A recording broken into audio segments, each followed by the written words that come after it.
And we are back with another exciting episode of Solo Content Minded. Yes, what an exciting week this has been. Well, I mean, not really. I mean, we're off to a new year, and I hope everyone has had a good new year. I certainly had one of the best Christmases I've had in a very long time.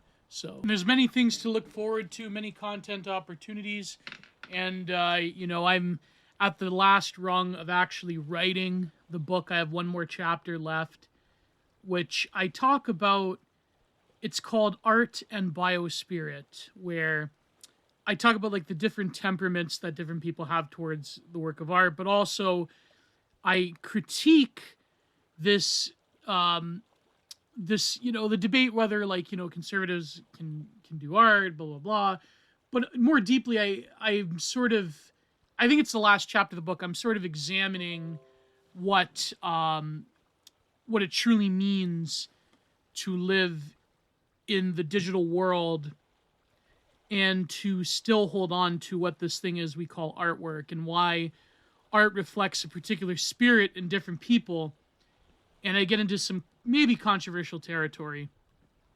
But this week I'm trying to release an excerpt for all of my pay piggies. So please go to patreon.com/ironproductions and go to substack.com/ if you don't like to give Patreon money, go to Substack at Gio's Content Corner if you have a Stripe account. Both are only starting at $5 a month. But of course on Patreon you get, which I will go back to, I have to print off a bunch of the rewards for the $20 and $50 tiers. I've been slacking for this year, and I'm really sorry to all of my $20 and $50 patrons who have really stuck with me through thick and thin. And I really am grateful for that. I know people, I don't want to come off as, there's a number of things I want to talk about. There's this passage from Boris Groys about art in the internet age that I want to talk about. I think I'm going to paywall this rant from this thing that I don't know if he wrote it himself or some other nefarious character who I shall not name wrote it. There's some people are claiming. But there's this thing that this short fat otaku, this old head from Gamergate, who's this woke centrist, he was responding to that guy that AA always beefs with, that Adam Friended guy, whatever. And he wrote this thing, or someone else who I shall not name, wrote this thing. And I'm going to paywall it because it's one of those more nastier political rants that I just find very objectionable, that I might release publicly, but But here I wanted to talk about a number of different things that I've been thinking about and watching, and a number of different online content that I wanted to respond to. But, I don't want to come off as the quote-unquote boyfriend guy, and I don't want to, but I feel it's important, it's important because I think that when it comes to a lot of the different discourse that people have been talking about, and you really see the typical, I in my opinion, the typical coal that comes from dating discourse or whatnot. There is, I think, seldom reflection on the true nature of things, the nature of love in particular. And I feel like I have a unique, somewhat of unique perspective in this sense. And this was sparked by a follower asking me, I don't know if I want to name him. He's sort of he's an anonymous account, and I don't know, he DM'd me out of the blue, and he's locked, so he wanted to ask me about my own experiences.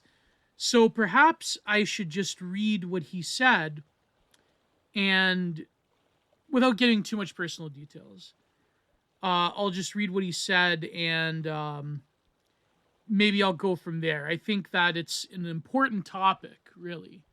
And he listens to the show, so you know who you are.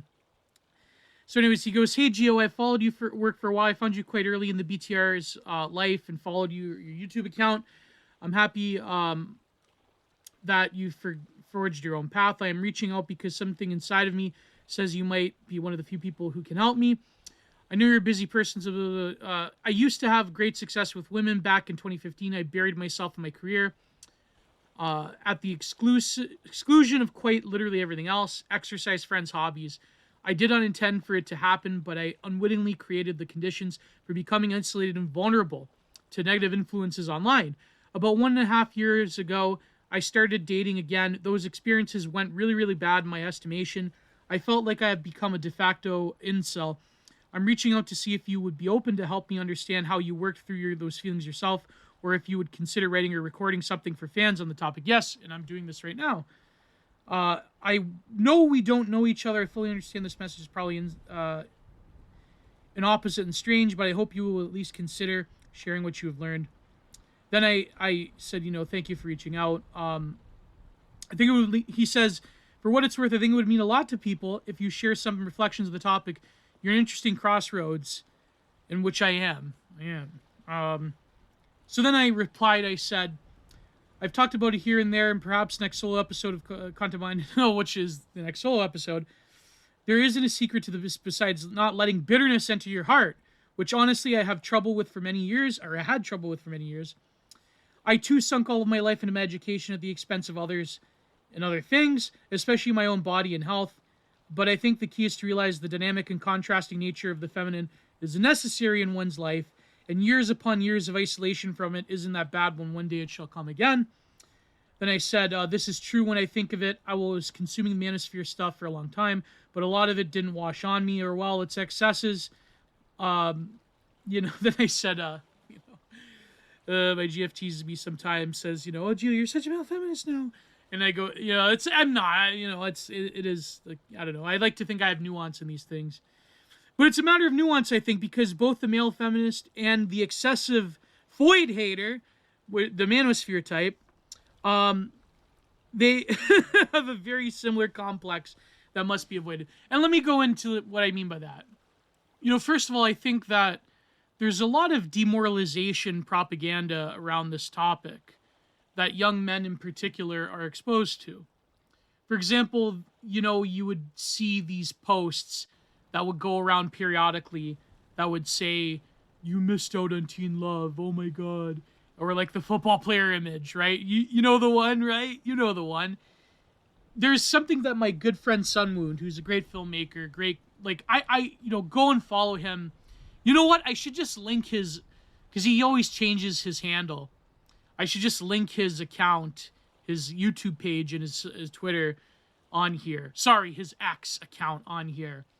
Because he truly is one of, I think, the last great posters, in my opinion. He said something, I believe it was today or tomorrow at the time of recording. He said something that, the problem is that people think that love is this instant event. And that comes from the media depiction of it. That comes from the Disneyfication of it. It's this instantaneous thing. But really, love is sort of like a child. A child that you birth, that you raise, that you guide, that you get frustrated with, but you ultimately try to do the best in terms of preparing that child for life. And even though there's a lot of pit stops and there's a lot of things along the way, one of my favorite Sopranos quotes actually comes from Paulie, where he says about purgatory. He said, purgatory is just a little detour on the way to paradise. But there really is no consistent paradise.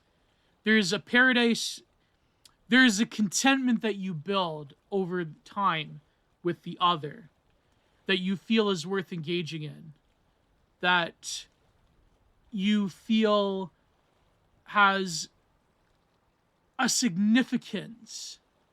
And, I discovered this later in life.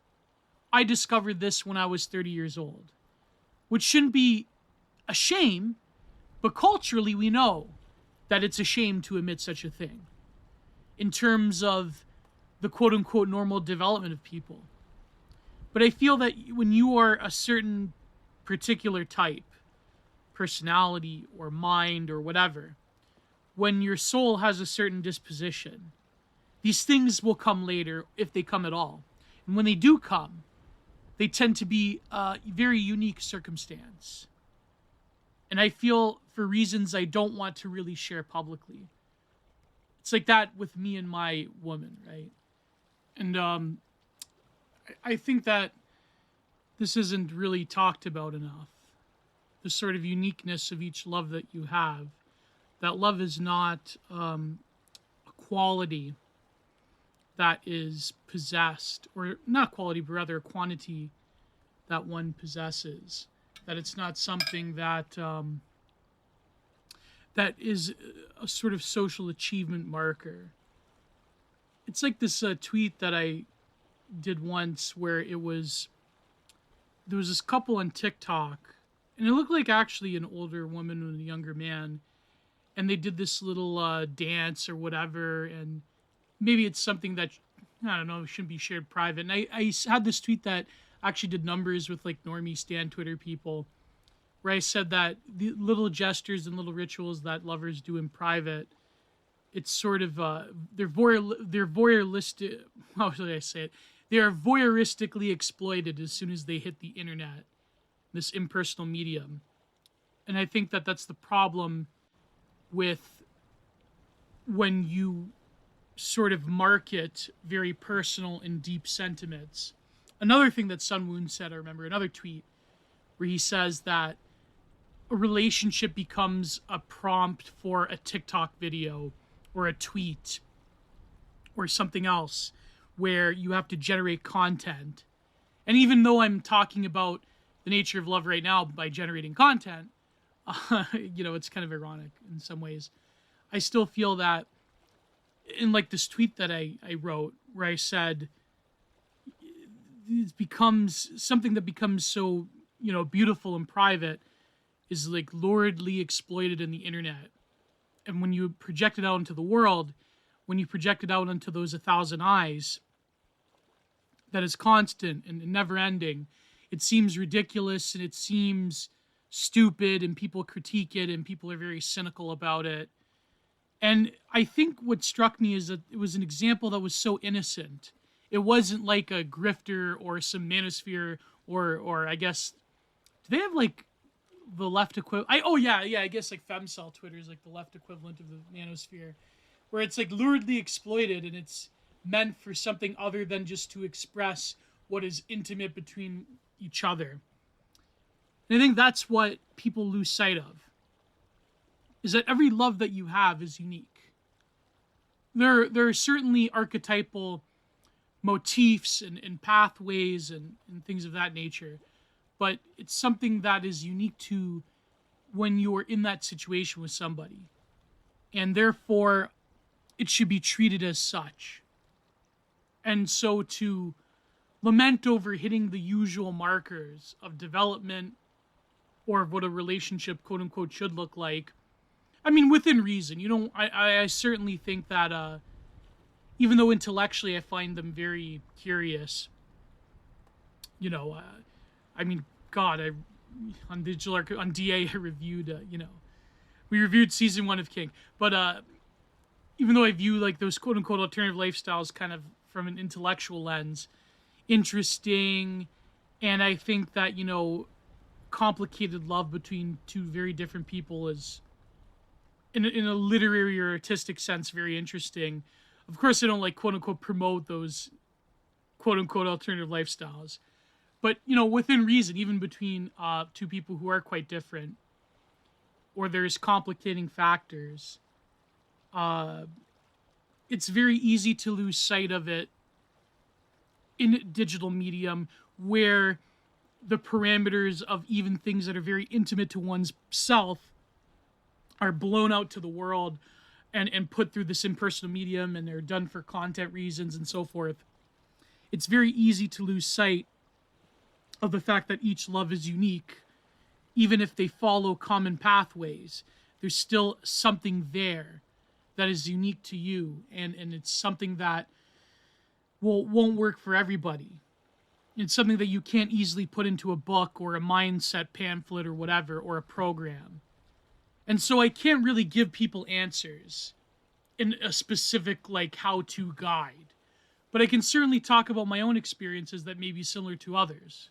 And I think that's probably the best approximation of what you can get when it comes to matters of the heart. And the people that are selling a program or whatever, that's sort of beyond the point.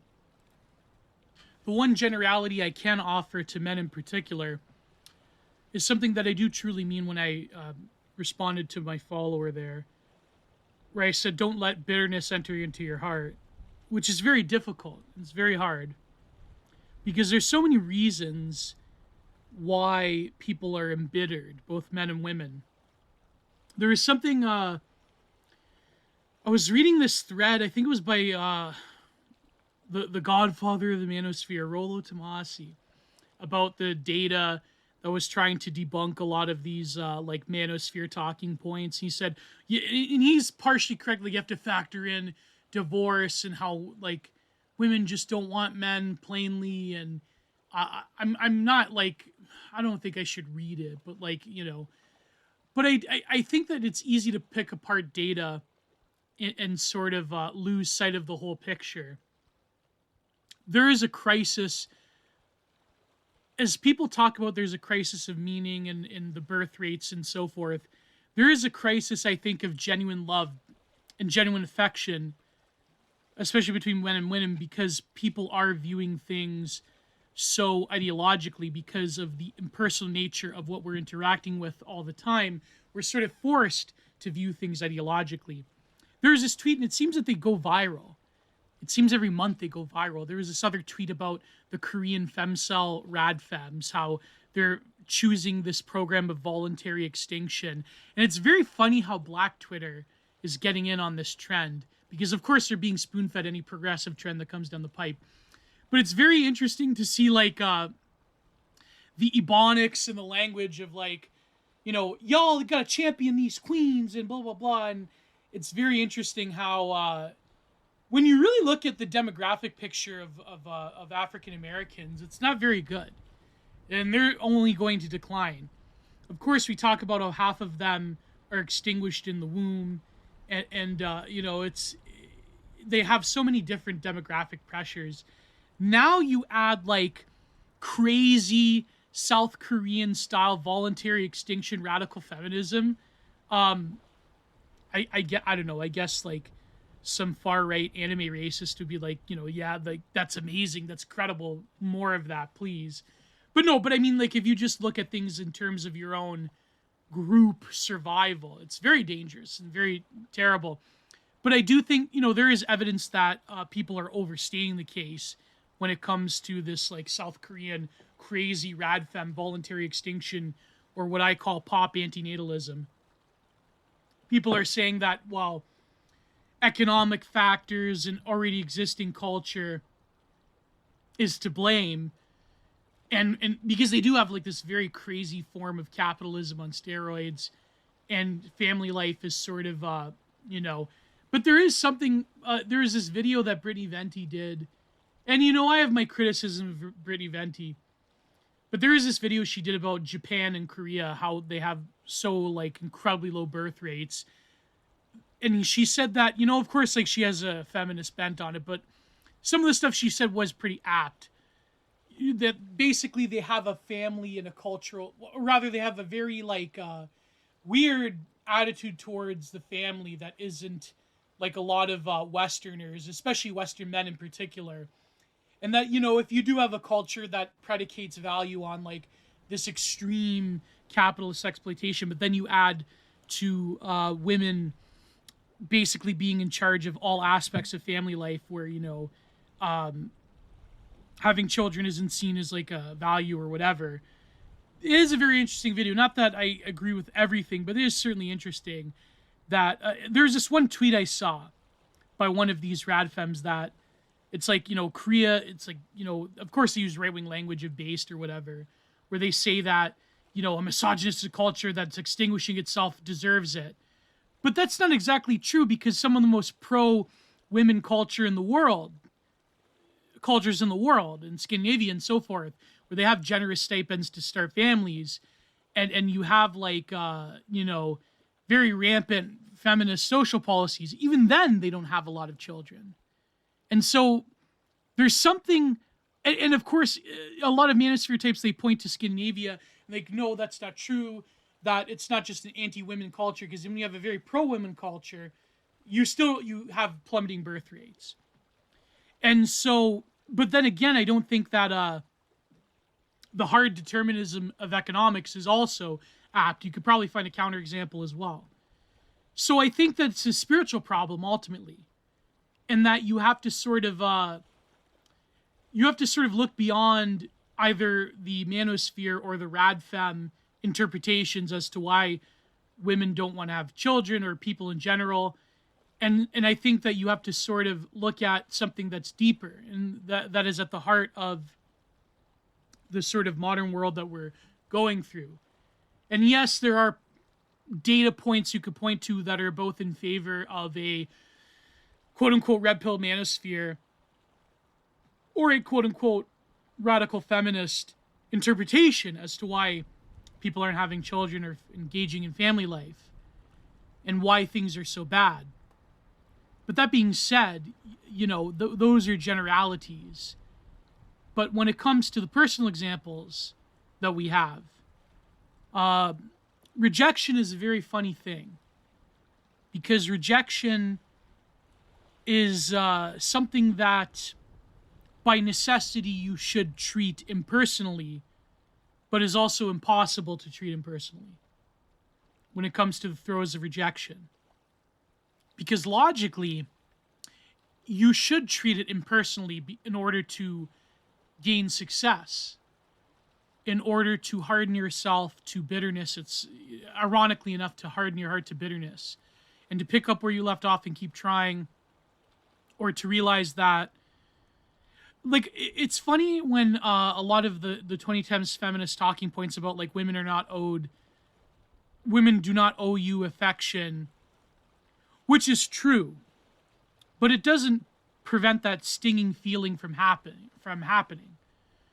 Nobody owes you a relationship or affection, but even in those terms, they come off as very cold and bitter, and they come off as almost like this like weirdo libertarian social environment where we're engaged in this free-for-all and we only have the bare minimum of a social contract, and actually maybe you should give either men or women a chance, but because you don't find them immediately attractive or you don't find them immediately appealing, then you may be gypping yourself of something that could develop into a very glorious and loving relationship. But that immediate thing is correct, but it doesn't save yourself from that form of bitterness. So, rejection shouldn't be treated as a personal thing. You should pick yourself up. You should carry on. You should find someone else. But yet we're not programmed to be that way. There's something within our souls that are wounded by rejection. So, for many years, I guess I am one of the outlier cases. But I say that knowing that it's becoming more common as time goes on, as these very extreme and lurid social conditions percolate further. I went from a situation of having years of nothing to going to a serious and committed relationship, even though there's the issue of long distance or whatever. Not that long, but whatever. That, it's sort of schizophrenic in a way.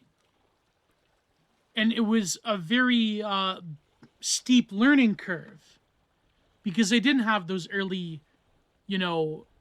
teenage or early adulthood experiences. Everything was new to me, even though I had intellectualized a lot of aspects of what a relationship entails. But when you're fully in it, it can never prepare you for the reality of being with another person.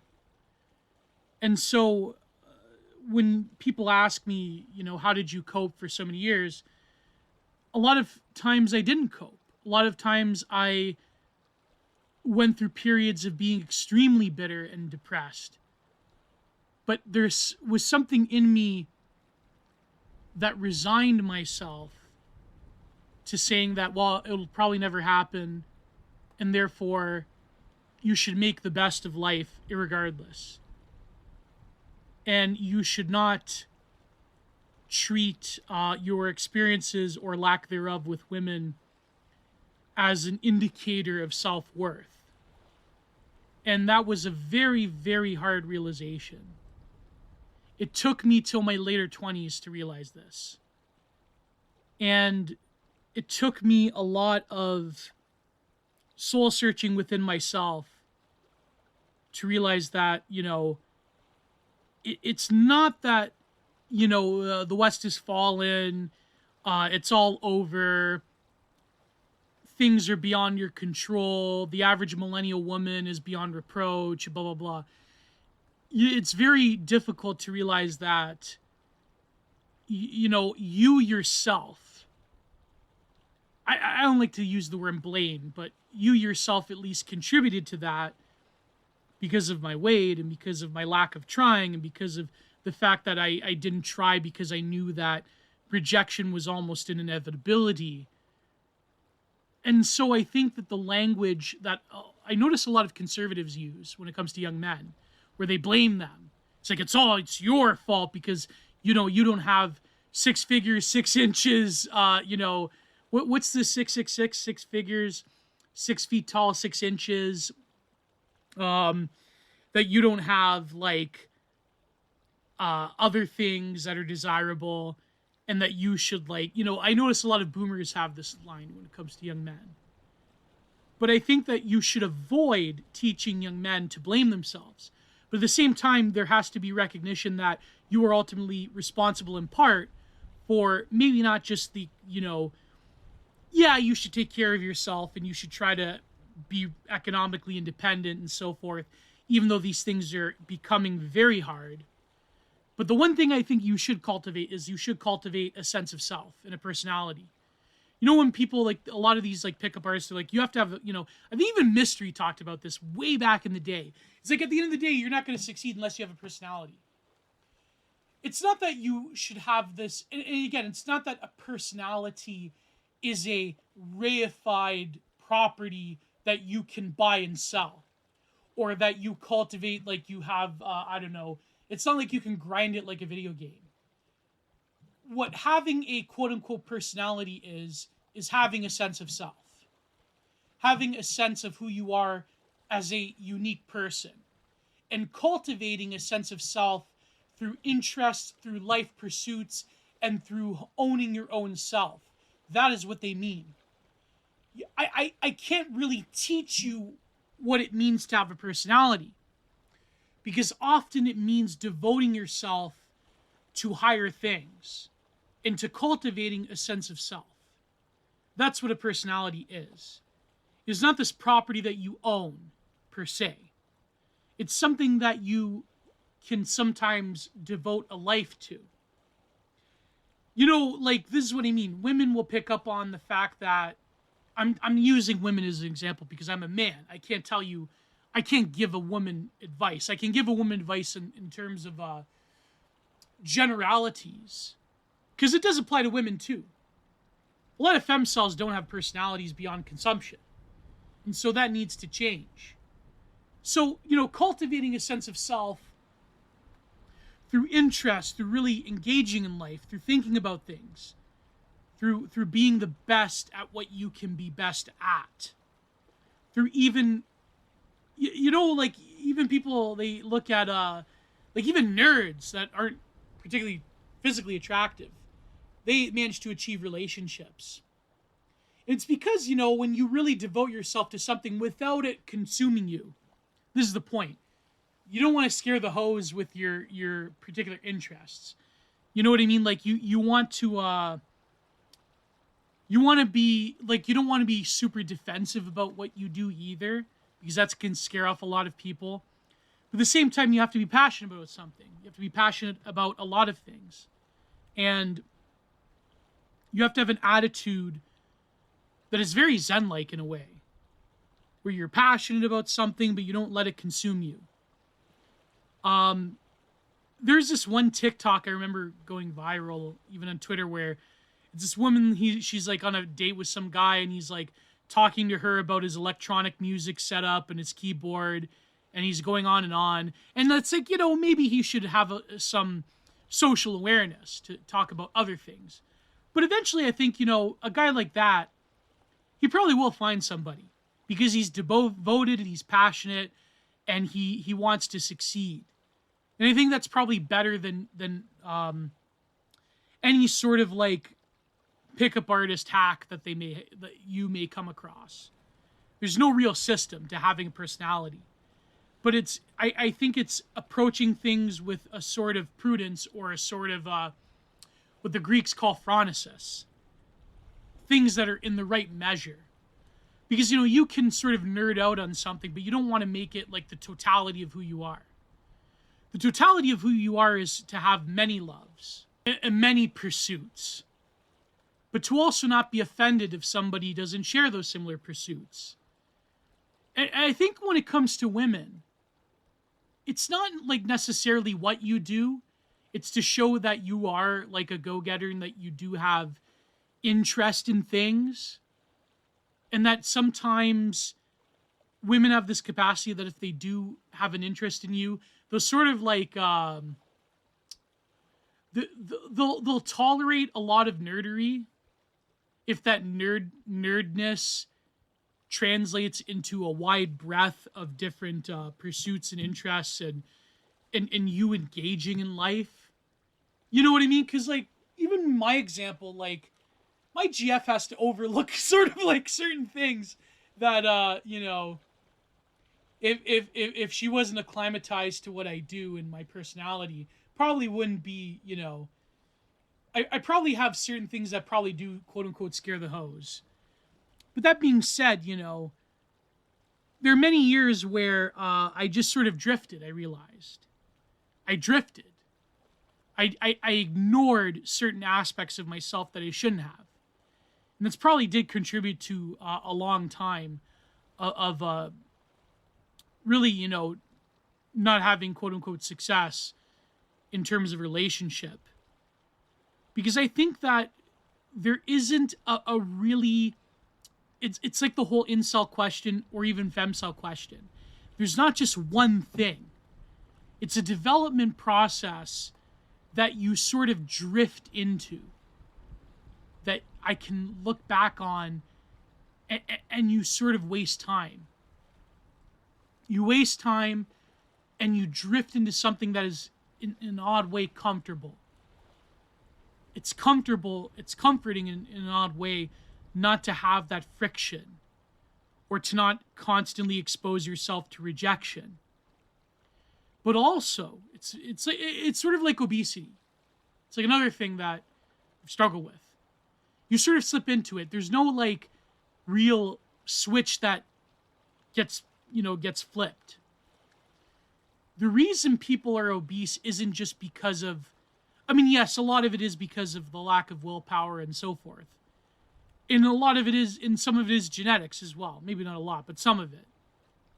And so there isn't like one moment. It's a series of things that contribute to habituation towards a certain life that when you really examine it, you just fall into over the years, that you aren't even aware that you're falling into it.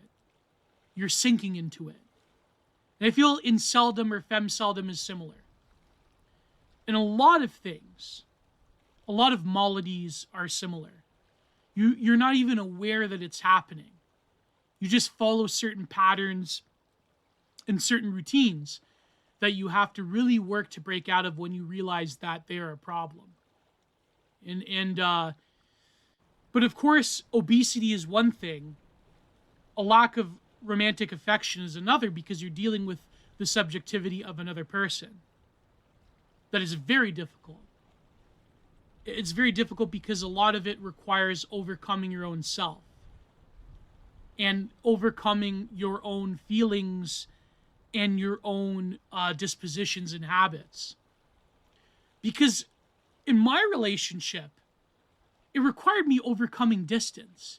It required me overcoming, as ashamed as I am to admit, it required me overcoming being like basically a hermit for many years. Even before COVID, before ClownVid. Even before that. ClownVid just accelerated those things that I already experienced when I came out of grad school. Because when I was in grad school, like I had friends, I had connections, I had things to do, I had places to go. Then afterwards, I experienced this incredible loss. And I took a nosedive. My weight took a nosedive. Not in terms of, I mean, in the opposite, in that I gained weight. Not that I mean, can you imagine if I lost weight? You know, my social circle took a nosedive. I became a creature of the online. I didn't go out much. I still kind of don't go out much because I have to write. But like when I do, it's to see my GF or it's to go elsewhere. But you know, this year hopefully I'm going to fully change that. But like, I went from not being able to go out of the house for stretches at a time to driving miles and miles into the United States to see someone that I wasn't sure of. Like, it was crazy. It was crazy when I think about it.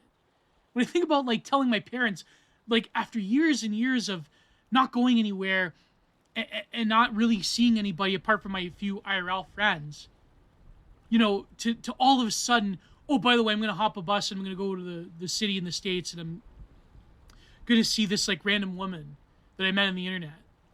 It's like, that's crazy, right? That's crazy. Now that I'm doing the Tucker Carlson voice, you know, that's crazy, right? Like, so, Mr. Trump, you know, that's crazy, right? He goes, yes, Tucker, the libs have lost their minds, Tucker. But that being said, that was crazy in that it was all of a sudden. And it came all at once. And a lot of people, they when you're desperate, you do desperate things. And I think you have to curb that with truly knowing your own capabilities. Now, I didn't know that I could do that until I did it. You know what I mean? You can't, because, and I wouldn't even recommend it to people. I recommend taking things slow and easy until you're confident enough to do things. But I was at a point where, okay, I'm talking to this woman online. I just went through 3 years of being a hermit. Even before then, I was a hermit, basically. It's just like ClownVid was almost an excuse. And that's another sort of realization, is that as much as I railed against it, so viciously and vehemently feeling this anger and bile towards what had happened, the reality is that I wasn't getting out even before then. So why was I so frustrated with it? Because when I could freely go everywhere, I chose not to. But now that that option was taken away from me, I feel despair over it, which is irrational. But like, I mean, the higher moral and political concerns, I wouldn't have any other different attitude towards the ouchie, you know, the delicacy, or towards the lockdowns or whatever. But when it comes to my own personal life, it's sort of like a very schizo type of attitude. So it's like I'm talking to this one online. America just rescinded the final restrictions, which lasted even longer than the Canadian ones, which was really crazy when you think about it. When you think about Biden, never mind. That's, you know. And it's like I'm so desperate that I'm willing to do this thing, and I have this pretension about it.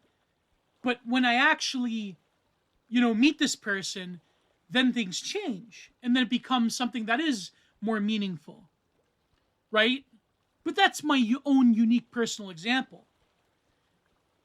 But the point I'm trying to make, to take a sort of personal example and universalize it, is that sometimes it just does happen all at once, and it happens out of necessity, and you can't even, you don't even realize it's happening. And many people in my life said that, Gio, it's just going to happen. You're not even going to look for it. No, it's true. And even though it's cliched and you sort of ignore it because it doesn't seem rational whatsoever, that to not look for something and it will find you. Because a lot of incels have that fantasy, right? That a woman will just knock on your door one day and it'll happen. But, you know, sometimes when you don't look for things, they come.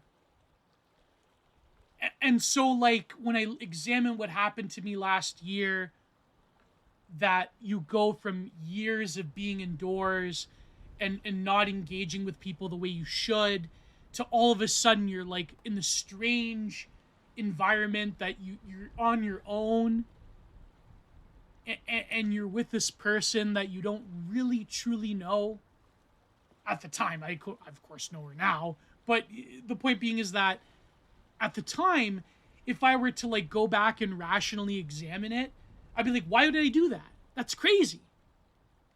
But it's not really crazy, because sometimes that just happens. Then I took a bus, and then, the driving thing was another hurdle. Believe it or not, like, because when you live in an environment of pure stasis and you don't really get out and you don't really do anything because of fear of, what you look like, and that you're socially awkward. And like social awkwardness was another thing I had to get over. It's funny because like I remember my first date, me and my GF, we laugh about it now, but I think I like said some like terminally online thing about like, well, I'm engaging in dating discourse, and she's like, what? Like it's and I think I even tweeted about that. She said something to me. She's like, Gio, we have to rebuild you from the grass up, right? Touch grass. But to go from years of not touching grass to like suddenly there is grass to touch, like it's crazy. But at the end of the day, sometimes it just takes certain people, it takes like a very gradual process. And there's nothing to be ashamed about when it comes to that. To get to the point where you're comfortable around other people, especially around women, or if you're a femcel, around men. But sometimes it takes just a sudden rupture in your life to go from one extreme to the other extreme. Sometimes it does take that. And sometimes you have to be happy with the consequences, both good and bad, that come after that sudden disruption in your way of life. And it's very scary. Like the fear I had was incredible. But you get over it and you're better for it. But sometimes you're not better for it. Sometimes it's even worse. But you have to be comfortable with the consequences of such a thing. Because at the end of the day, it's the price that you pay for owning your own self. Good or bad. When you really own the consequences of what you're doing, that's terrifying. That's part of growing up, though. Because you can mediate those consequences through various discourses and through memes and so forth. Through online crap. And you can sort of, a lot of people, they LARP with each other. And you could LARP, and you could, not really engage. And then of course when you are rejected, or when something bad happens, you can cope, and you can dwell further into what really is just these abstractions about what human relationships are like. Not just romantic relationships, but all relationships. People that have a tough time with their parents. There's a lot of copes that you have. There's a lot of memes that you consume that make it lesser. That can lessen the blow. You can really just live life not as your own person in a unique circumstance, but as a series of memes that you then carry forth into relations and interactions with other people. And you can ignore the fact that this is a flesh and blood human being. Right?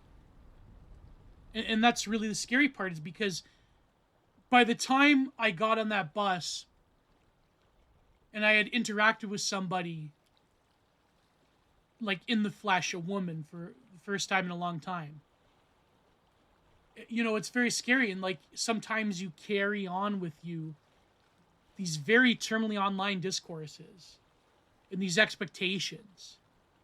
But then once you get used to it, when you're sort of forming a relationship with somebody, you sort of leave those at the door, slowly and progressively. And you learn the reality that every relationship doesn't have to be a romantic relationship. It could be a friendship. It could be a relationship you have with a family member. Platonically, you know what I mean?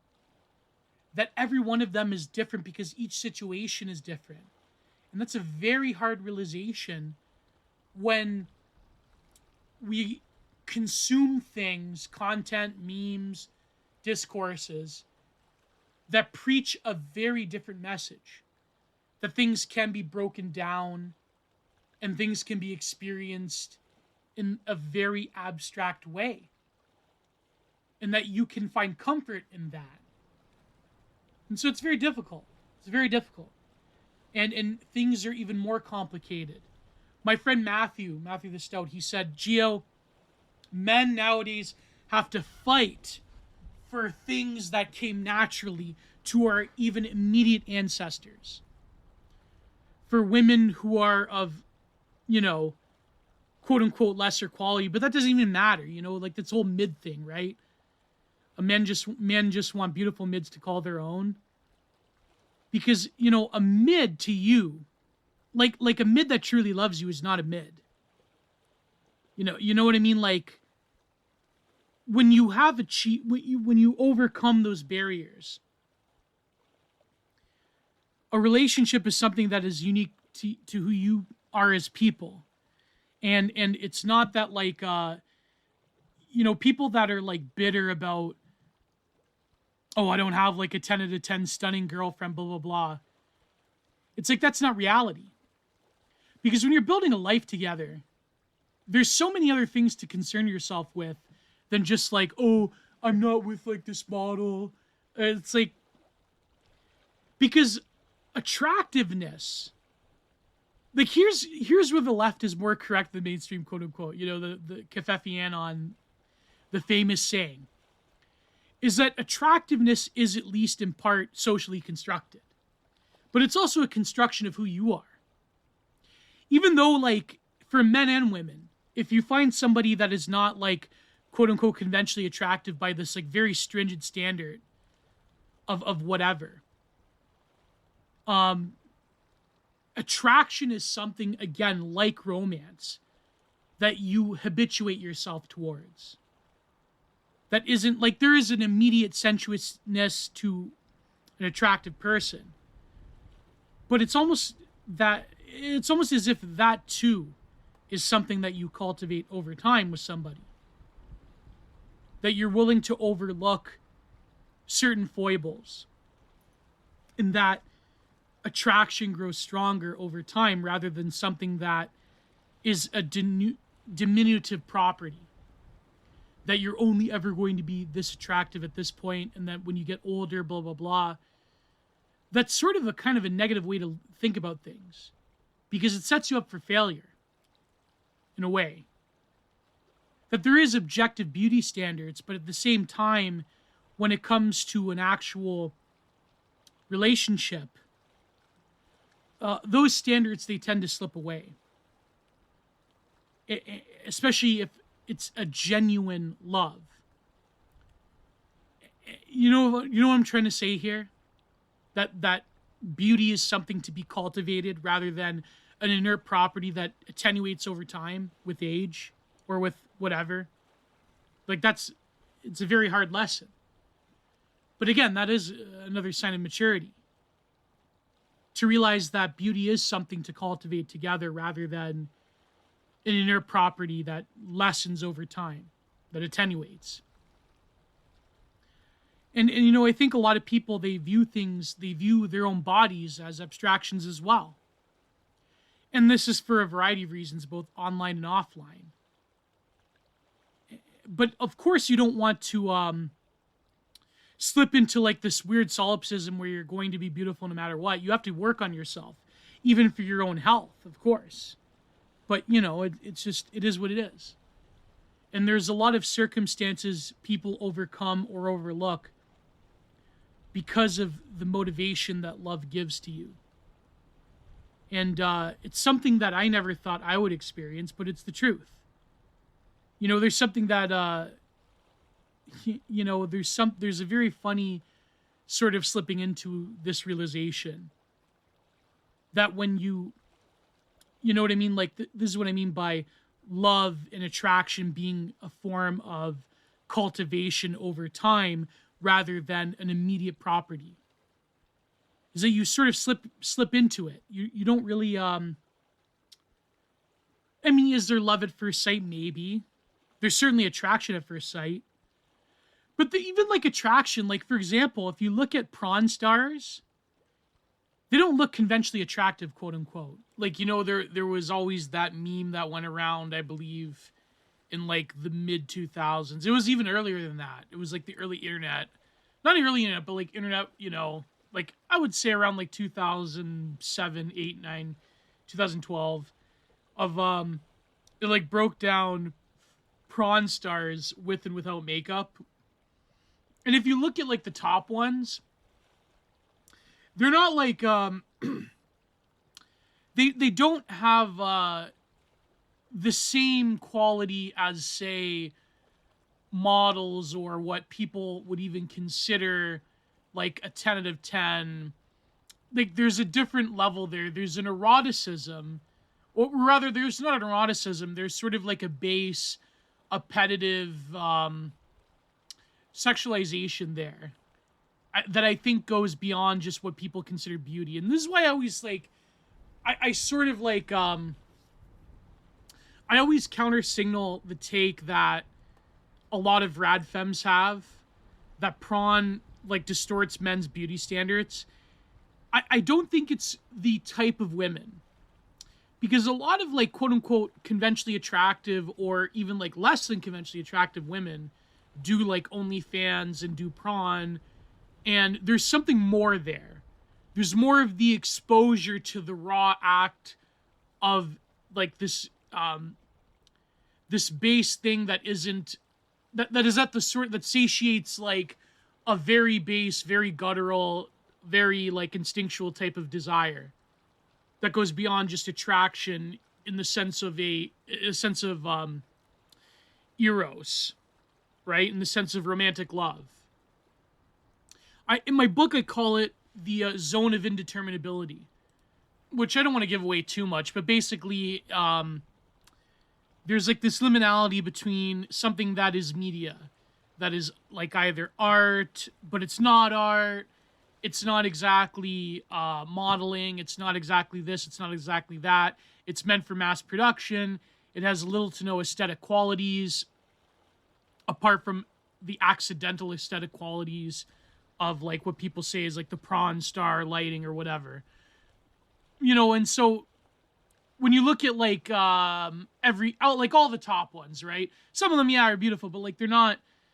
They serve a different need than just the beauty of say someone who's doing like art photography, or like a lot of these, you know, you remember back in the day, like you had on Tumblr, you had a lot of these like model profiles, or you have like on even 4chan, you had like what were they called, You Love You Lose, where it was like beautiful girls that they had like a certain facial features that had like they were on the border of the oddness, but they weren't. And it was, you know, there's a different level, right?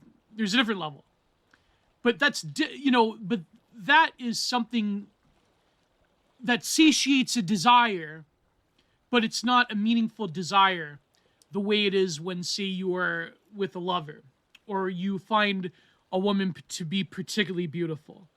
Meaning that, yes, beauty is universal, but beauty requires a sort of, not just a habituation on one level, but also a greater aesthetic appreciation. You know what I mean? So this is what I mean. I mean, there's different levels. Like, yes, of course, there are women who are, I'm using women as an example because I'm a heterosexual man, you know. There are women who are objectively more beautiful than others, blah, blah, blah, because they have certain features and because they have a certain conformity to a standard. But when it comes to the actual person that you're with, regardless if you're a man or a woman or, I don't know, some weirdo in between, part of the 36 genders, then there is that beauty carries on into something that's deeper and more meaningful. That's what I mean. I'm not denigrating objective beauty standards, because frankly, the world has done enough of a job of doing that. But at the end of the day, I think that when it comes to who actually you're with on a day-to-day basis, the sort of like gracefulness and the beauty of a meaningful relationship, that grows over time. And even though there may be some surface level affectations of beauty that wither over time when people grow old together, there still is something else there. You still see each other through those same eyes. That's like that movie I remember I reviewed. If people, my pay piggies remember, I reviewed that. What was it called? The Enchanted Cottage. It was like this really. It was like a movie. It was really trashy Hallmark movie, but it was like based off of a more meaningful '60s movie, based off a more meaningful '20s radio show, where this cottage, two people that are conventionally ugly, they love each other because in their eyes the cottage sort of transforms them into not beauteous objects, but beauteous people that grow to loving each other. And I thought there's something very interesting about that. Anyways, I just wanted to talk about that. I've rambled a lot about that. So let's go to, I know people wanted to talk about Fish Tank, and they wanted me to talk about the work of art. So I'll have like, you know what, I'll do a little bit, because honestly, there's not much to talk about when it comes to the current season 2 of Fish Tank. I'm actually kind of disappointed. So let's go to a break.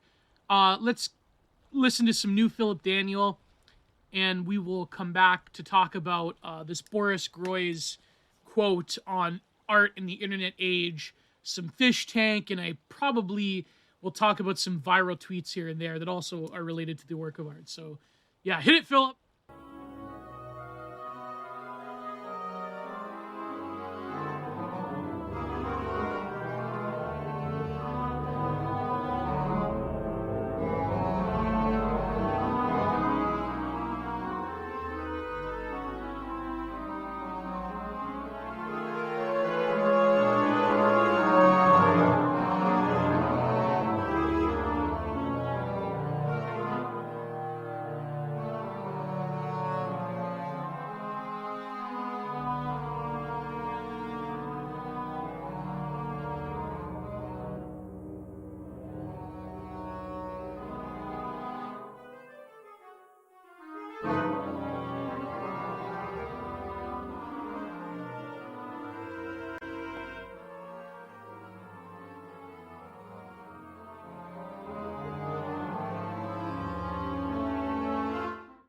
All right, and we are back.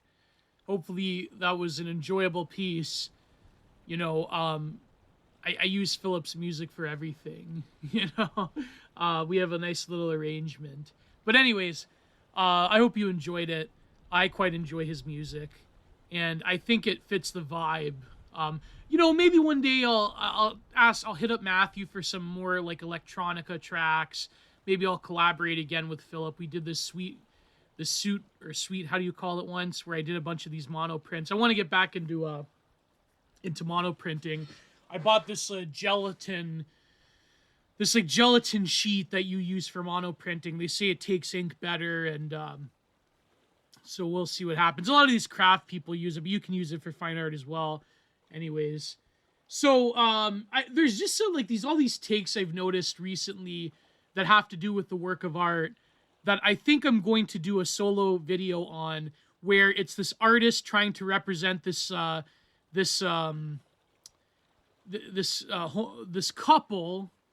of the LGBT variety who are part of the Dutch East India Company that got marooned on an island for their behavior, and people were canceling it because, of course, you know, I don't care if it's about a gay couple because it's colonialism. It's like, you know, it's very funny. I have a bunch of screen caps. Maybe I will put into a video. I think it's quite funny. I mean, people enjoy those single videos, but it's just that they take a lot of time to edit, and I like to do the jump cuts, and I know I'll never become like the video essayist. It's funny because I was watching this one, and she, unfortunately, of course, like all of them, she's like a lib, right? I think she's called Froggy Friend, Funky Froggy Friend. It was about millennial TikToks.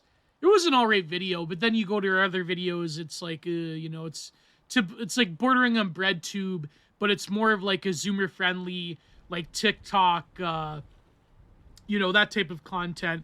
It's not like explicitly BreadTubey, but it's getting there, right? But it's unfortunate because I do think that certain videos of hers, what's funny is I went to her Twitter, and I'm like, okay, you follow a bunch of like people with pronouns in the bio, but then she's retweeting a Benjamin Braddock tweet. I'm like, do you know who Benjamin Braddock is? Do you know who Dr. Benjamin Braddock is? But it's funny, I don't know, maybe one day, maybe who knows, maybe I get Funky Froggy Friend on show. Maybe that'll be like the ultimate cancellation, right? That'll be it. Maybe it'll look better if Default can get her. We can interview her in the computer room. That could be quite something else. But anyways, I noticed that there's that take that was ridiculous. There's this other one I noticed, and you could tell it's a botted tweet. It's some anime account, but it's like a leftist anime account that got community noted with like one of the most insane community notes ever. But it was like quite good, where it was taking a scene from Berserk, where I believe Casca gets dragged into the underworld, and Griffith, I'm not going to say it for YouTube, right? You know the scene, where I believe it was Casca or it was someone else, and saying that if there is RPing if there is RPing in the artwork, it's not art. It's not art.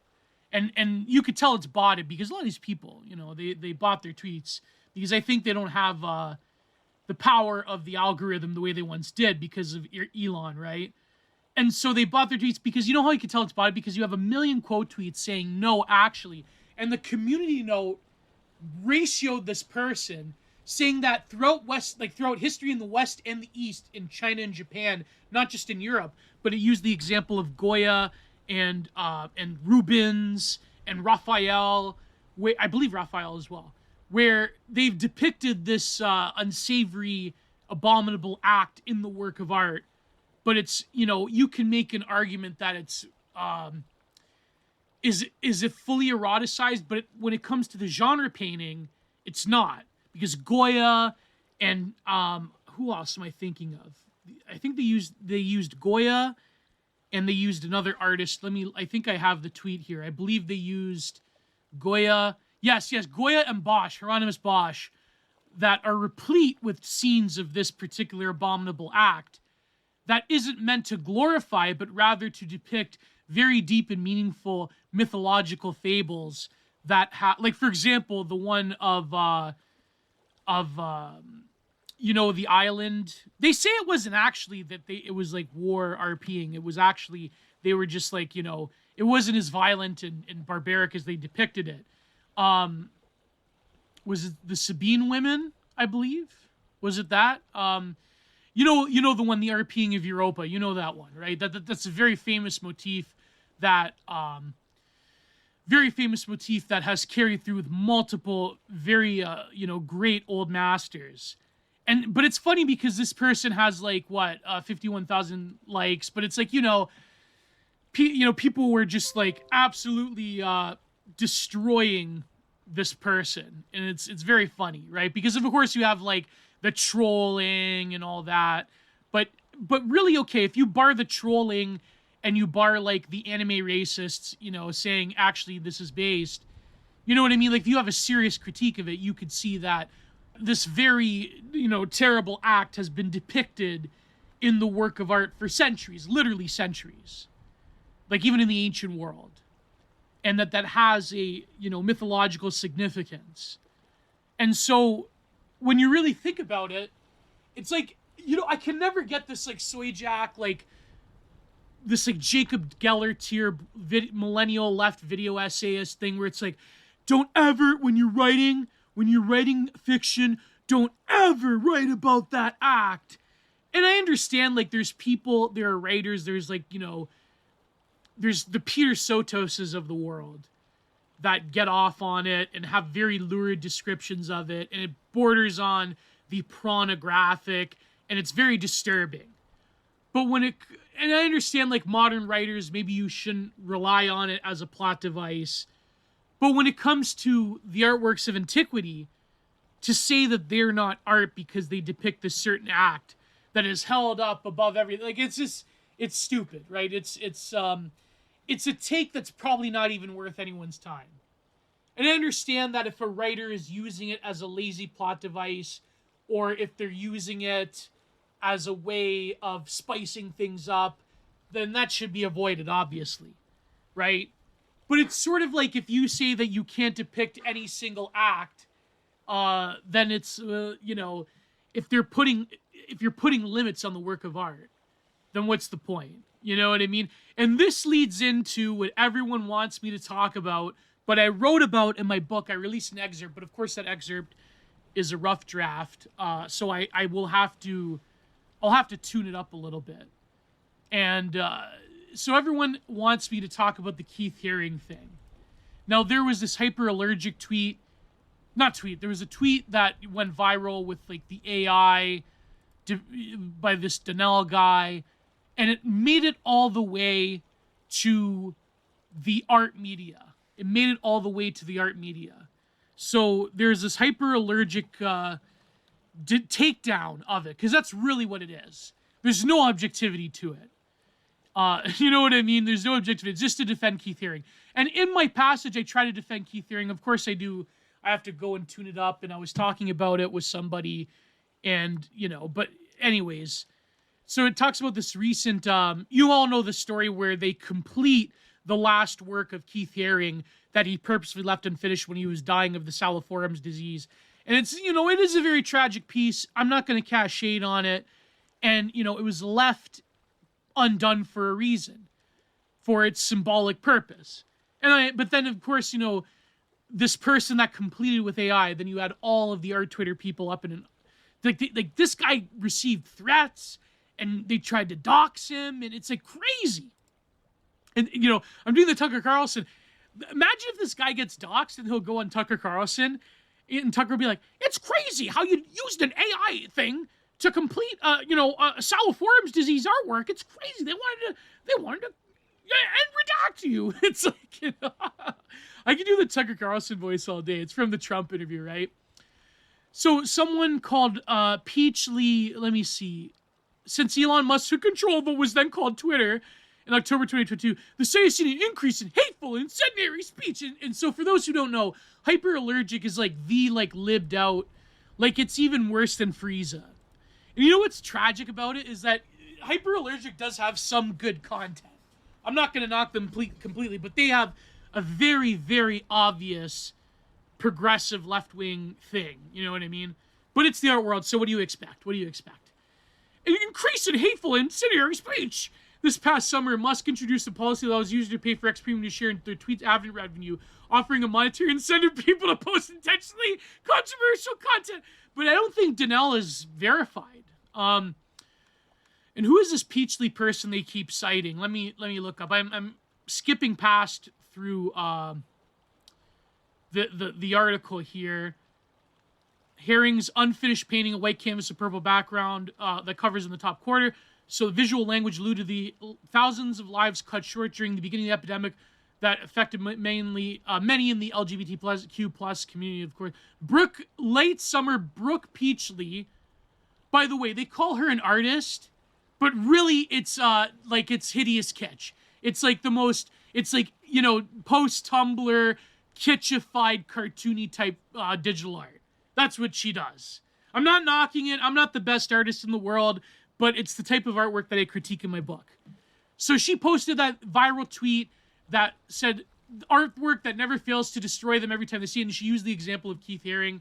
And so they interviewed Peachly. They didn't interview Danelle, why he did the AI thing. They interviewed her, though.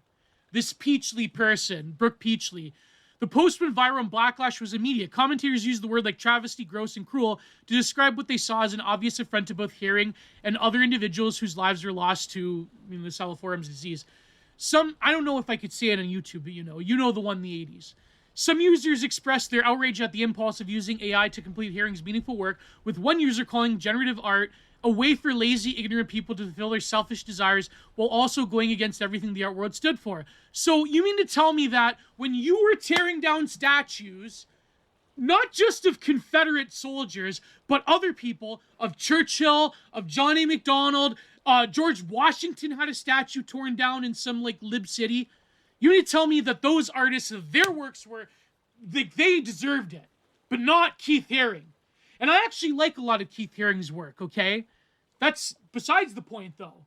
The point is you want this selective transgression. So when you mean to tell me that when...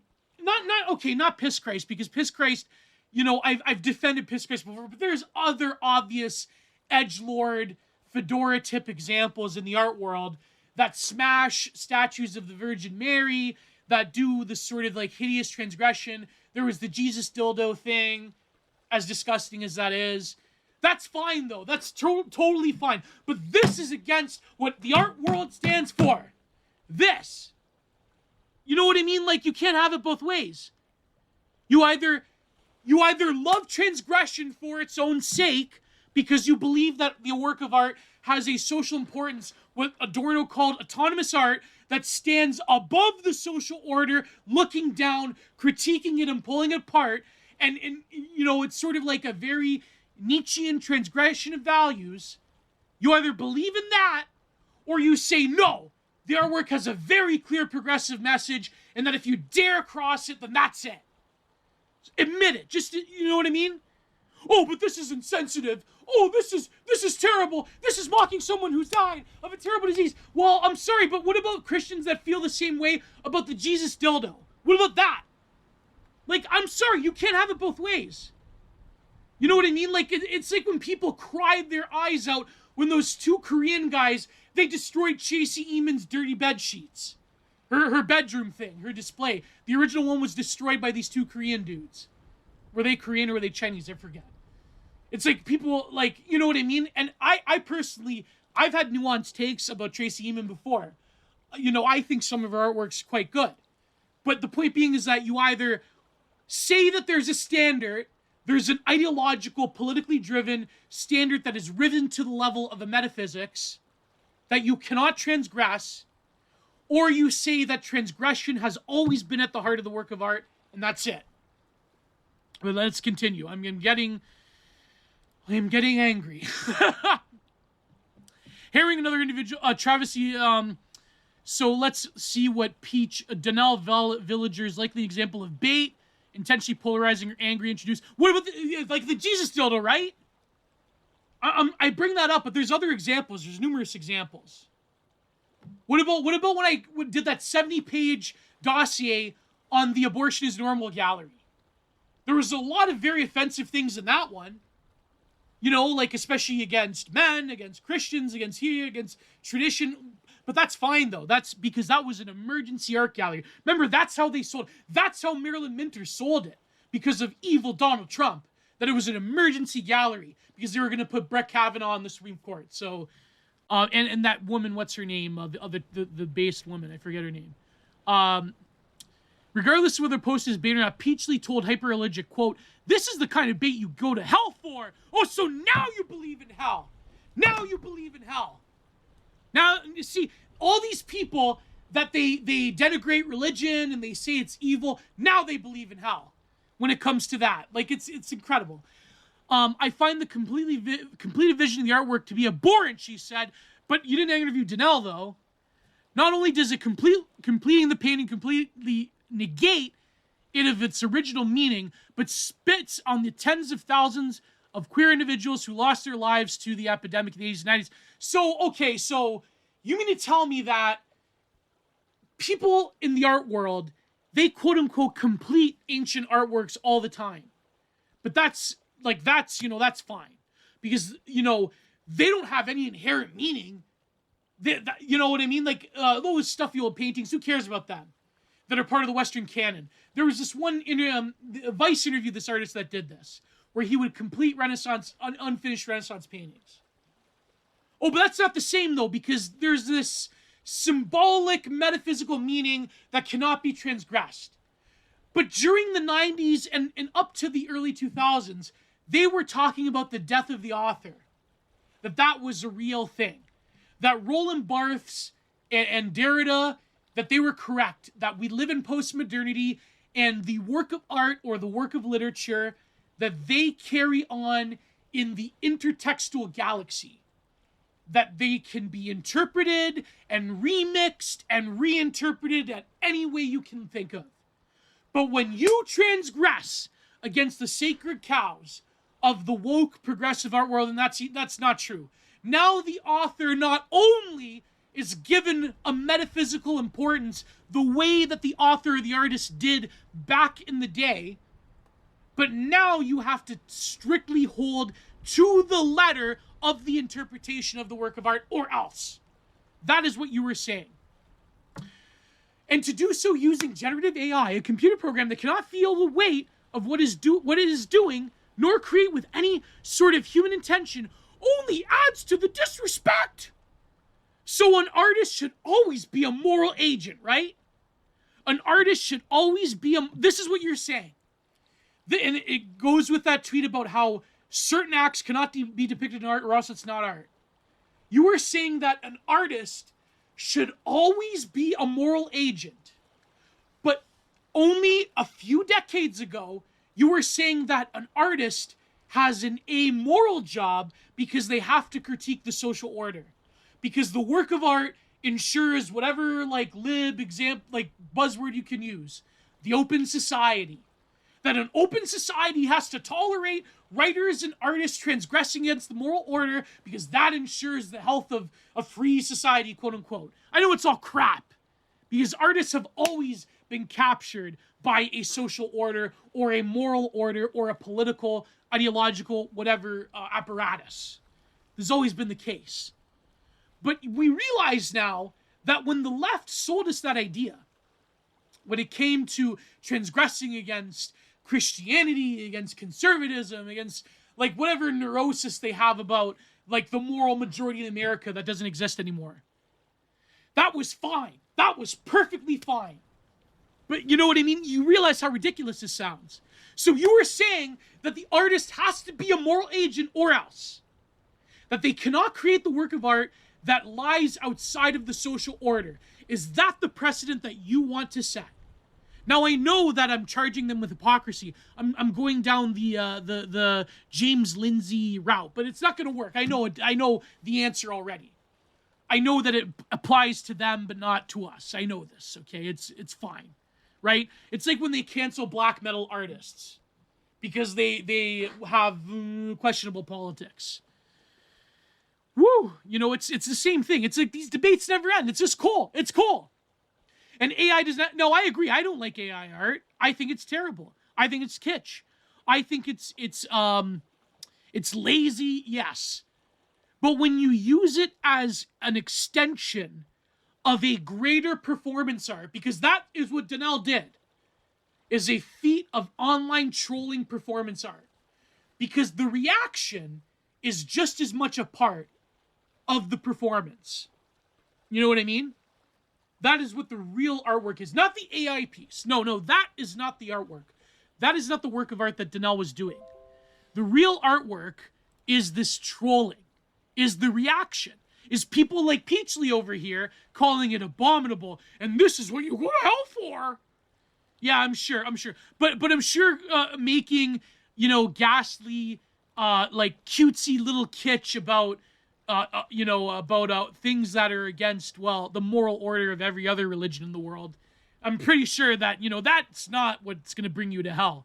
It's trolling a bunch of these Tumblr digital kitsch mongers on Twitter. That's what's going to land you in hell.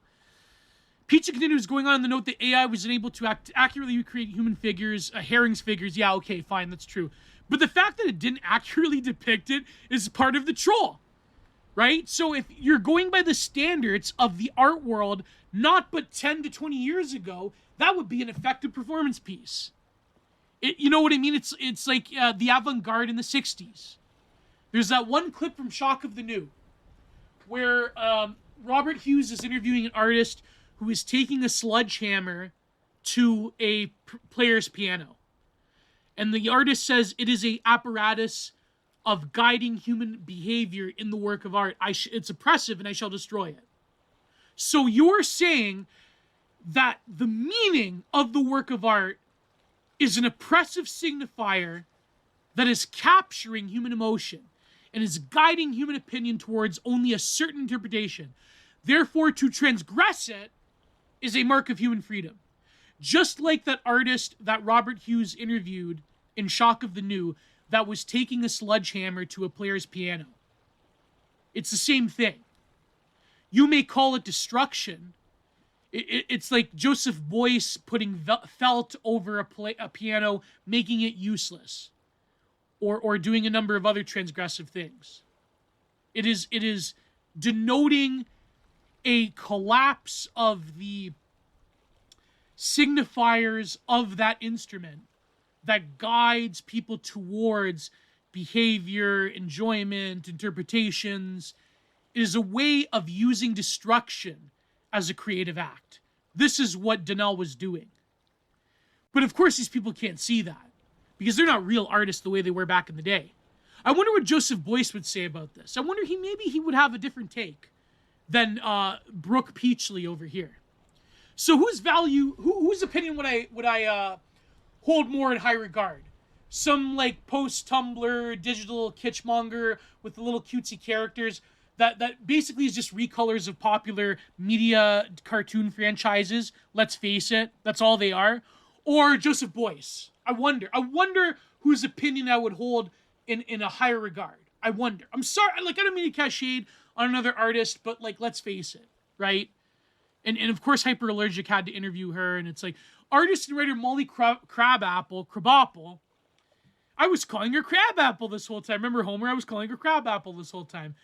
A vocal critic of AI art who penned an open letter in the spring using the restrictions of AI-generated illustrations in publishing, did not mince words with Hyperallergic, asking for her thoughts on the completed Haring work. And they put completed in scare quotes. Quote, this is the actual use for AI.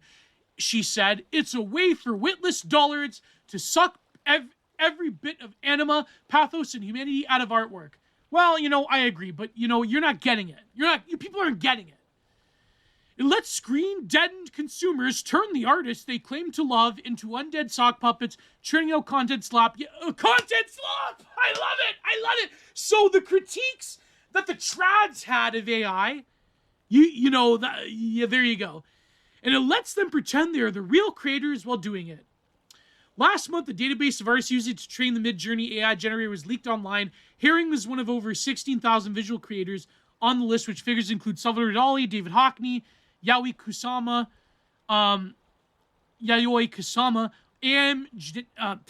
AI image generators scrape artwork from the internet and train their tools to create the work of art. So this is the end of the piece. No to AI art on social media to adopt tools that poisons, quote unquote, image generating software, to filing multiple lawsuits accusing AI companies of infringing on intellectual property rights. Generative AI is hurting artists everywhere by stealing not only from our pre-existing works to build its libraries without consent, but our jobs too. And of course, our jobs. And it doesn't even do it authentically or well. So this is what Peachley says, but that's a different issue, right? You can say that the works that AI produces is trash and repetitive and comes from lazy people, but that is a separate issue from the copyright thing. Because that calls into question if the legacy and the evolution of the work of art is subject to arbitrary legal fare, copyright law. Because you have to remember that for decades, and this trend accelerated in the 1990s with remix culture.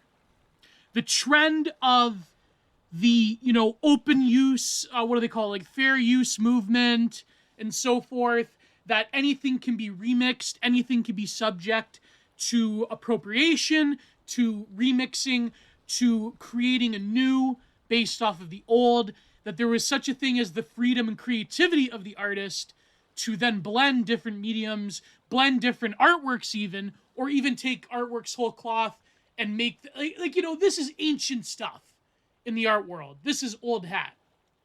You know what I mean? This is the Dadists putting a mustache on a print of the Mona Lisa. You know what I mean? Like, this is something very old in the work of art. But now when these illustrators, because they're not really, they're not artists in the fine art sense, they cross over into illustration. These people live off of commissions. They do recolors of different movie franchises or series or animations or anime or whatever. What they do is perfectly fine. But when AI does it, that's, then they bring up the argument of authenticity. That, oh, well, it's not a human doing it. Okay, fine. It's not a human doing it. Right? Now, is a Wacom tablet, you know what I mean? These people, they said, well, technology has always been integrated in the work of art. And what about automatism, that comes from the surrealists and the Dadaists, where an automatic process can produce works of art, even if that automatic process is set in motion by the artist. That's fine. That's fine. And, but now that's not fine. And you know why? Like, where this Peachley person really clenched it is that, oh, what about our jobs? Because reality is that the fine art people, people that do traditional mediums, even some digital artists, they will be fine, right? Fine arts will be fine. I know, I'm sorry, that's a redundancy. Fine arts will be okay. It's these people that work in the quote-unquote industry that do these kitschy animations and digital art and recolors, and people that work in the animation industry and people that make advertisements and illustrations for corporations and for news organizations and so forth. Those are the people that are going to be affected by the coming wave of AI. And really, AI just really is a desiring machine, because it pumps out whatever the user desires, which is quite different than what the artist does. The artist is also another desiring machine, but the artist has to rely on various different forms of the bricolage of civilization. But what these people do is they don't care about that. Because you know what? The reality is that these digital illustrators, these kitschmongers with their cutesy little characters and they're so heckin' wholesome and valid MB Kid type of post-Tumblr artwork, they basically have turned themselves into AI machines through a human element. The way that photorealism the photorealists turn themselves into human copy machines. It's the same deal. AI art just accelerates the process, and they're terrified of this. They're terrified of them being a redundancy, because they know that the fine art world has different rules and has different forms of creation of the work of art, that each work of art is a world unto themselves. But if you can pump out these like little kitschy characters through AI, then what's the point of paying Brooke Peachley or whoever? You know what I mean? Like, that's the real issue.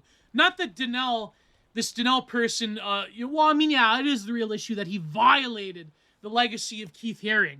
But notice how they have to shred all of these different tropes that have come about from the 80s to the 2000s, about remix culture, about free use, about like this sort of transgression that is present within the work of art. They have to get rid of all of that to defend one of their sacred cows. That's the problem. And I know it's just a charge of hypocrisy. But the reality is that there's two separate issues here. There's the copyright issue, then there's the issue of the sacredness of the artist's intention, especially when it comes to political activism. So, okay, here's another hypocrisy. I know I shouldn't really focus on this because that's not the point, right? Is that when you look at it, they say that you cannot transgress against certain forms of art, against certain works of art, because they carry with them a very important social function. And they have a quote-unquote vital social message that is, highly political. It's basically all just lifestyle politics. That it carries with it a very highly important political message that cannot be tread upon, because then that means people's lives. Well, I'm sorry, but that was the way that the church and the faithful viewed the work of art when it came to the sacred nature of the work of art. When it came to the traditions inherent in the West, in the East, in the Occident, and the Orient, when it came to religious forms of artwork. Right? That was sacred. It's the way, it's like how you can't consider Eastern iconography, quote unquote, a style or a work of art in that sense, right? It has a sacred importance. It is imbued with the energy of the spirit, right? I forget exactly.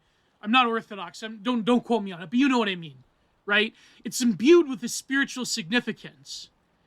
It has the living body of Christ within them, or the lives of the saints. So, when you made an icon of George Floyd, does that have the living body of the spirit within it? Or have you taken something that is meant not to be an art style and you've profaned it? Because that's what it is. Because you know, with the original, you don't have to read Agamben. He wrote that book on the profane, or even Mircea Eliade, to know that what does profane mean? Profane means to take an untouchable object, to take a sacred object, and to bring it into common use. You are taking the iconography of the Eastern Orthodox churches, and you are bringing it down into a style for common use, for your ephemeral political ends. Now, is that not offensive? So when I take this supposedly sacred artwork, or Donnell does this, of Kieth Haring, that the terrible, the affliction of the 1980s and 90s that struck the LGBTQ plus whatever community, Q plus I forget the exact the exact wording that Trudeau uses. I think it's like LGBT plus Q something, 2II, whatever. I'm trying not to be offensive here. But when you take it and you deliver it into the thing that is the ultimate profanation, which is AI art. Because remember, AI art, AI programming, that is the ultimate common use. That is the ultimate act of delivering the work of art into common use. Because anyone can make a prompt of whatever. That's not good. You can't do that. So you get what I'm trying to say here? You get where they are now just coming out and admitting it? Because you have to realize that the 2020s, I would say this started, I want to say, the late term Obama period. I want to say by the 2010s, this was a reality. There's this great tweet I saw just today by my mutual James Kirkpatrick, amazing writer. Not that I agree with all of his politics, but not whatever. He had this great tweet. It was about this clip from the show Girls. You know the show Girls by Lena Dunham, who, by the way, is an ultimate art world nepo baby. I hate that term nepo. I just say nepotism case because the nepo baby, like, she's the ultimate nepo baby. I mean, her parents, like Carol Dunham and Laurie Simmons. Come on. You know what I mean? Is her mother Laurie Simmons? I think her mother is Laurie Simmons, right? Carol Dunham, who is married to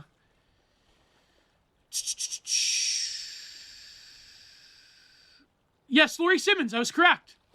They have two children, writer-actress Lena Dunham and writer-actress Cyrus Grace. Cyrus, the one that Lena Dunham did very nasty things to when they were little kids. But anyways, this clip from Girls where I forget her name, where she's talking to Adam Driver's character, where she had that you know what medical procedure she had, which I don't know if I should say on YouTube.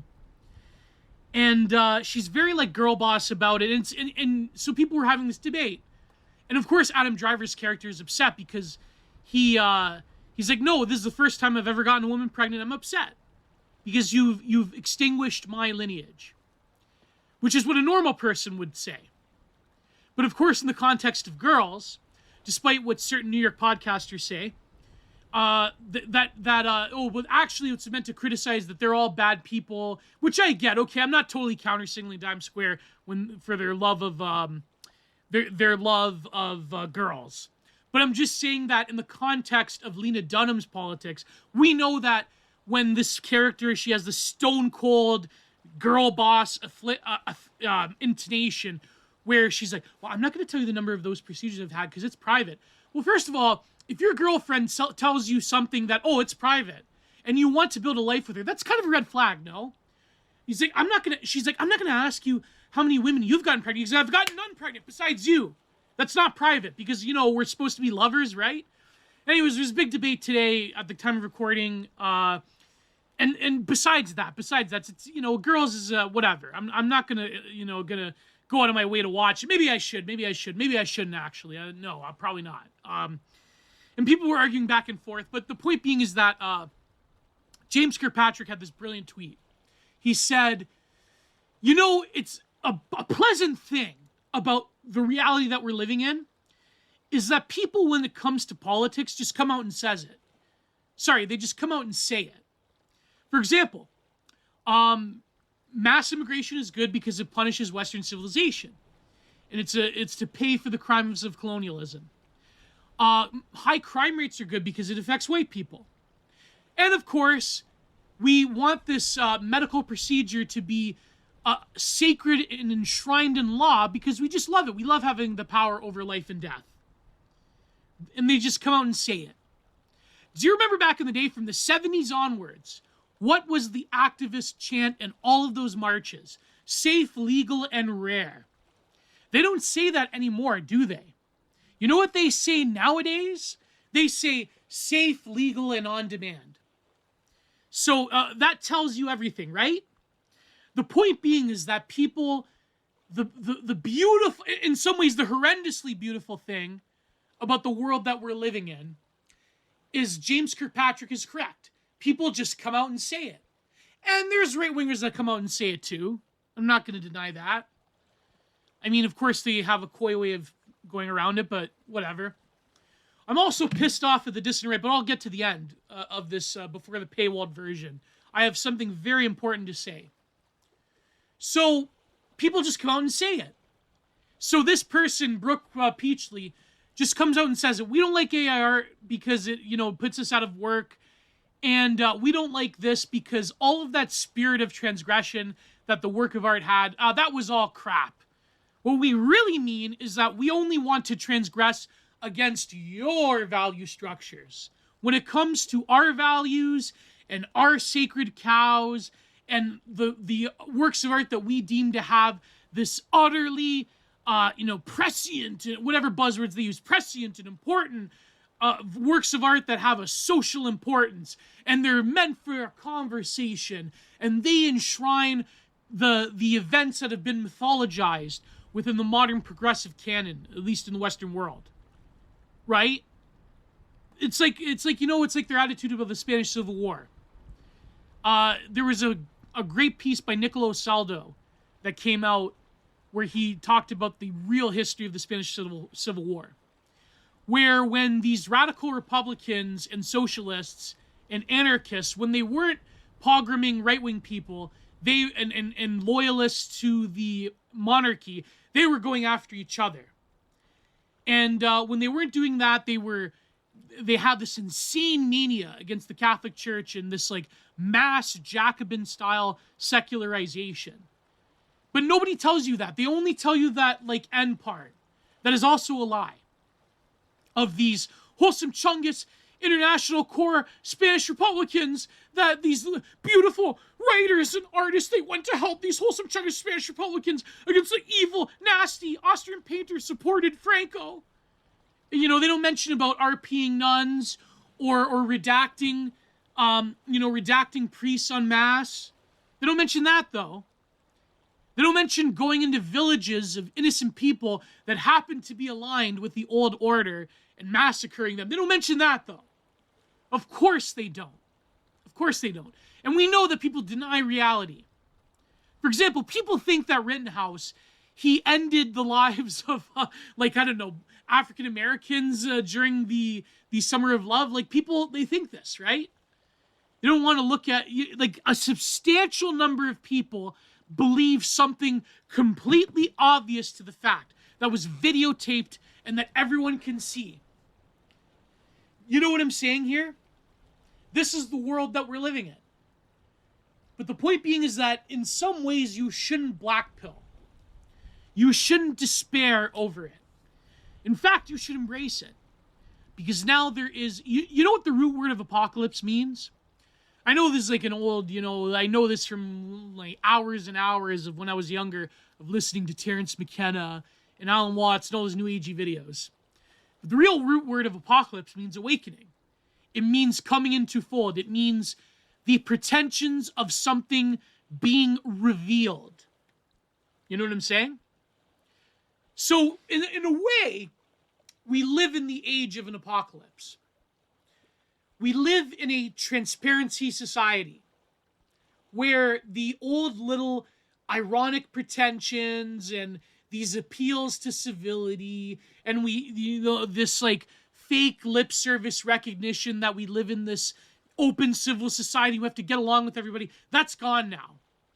Now people can state their intentions fully. Now, if the trend continues of the right surviving doxing and harassment and not getting quote-unquote canceled, and a lot of this is because people can always rely on Twitter as a platform now under Musk, or at least partially. There's still people that are banned that probably shouldn't be.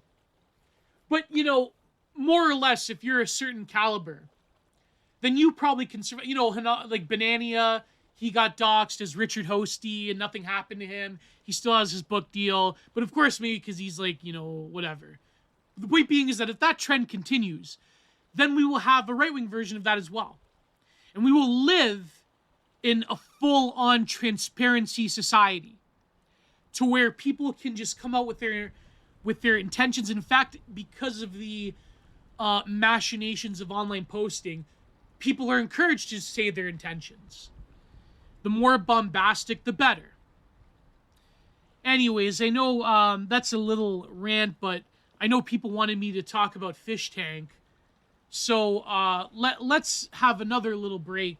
Then we'll come back with Fish Tank and Boris Groys and some other important piece of news before we get to the paywall version, which will have more political rants, of course. So, Philip, if you can come back once more and, serenade us with your amazing music. Here, hit.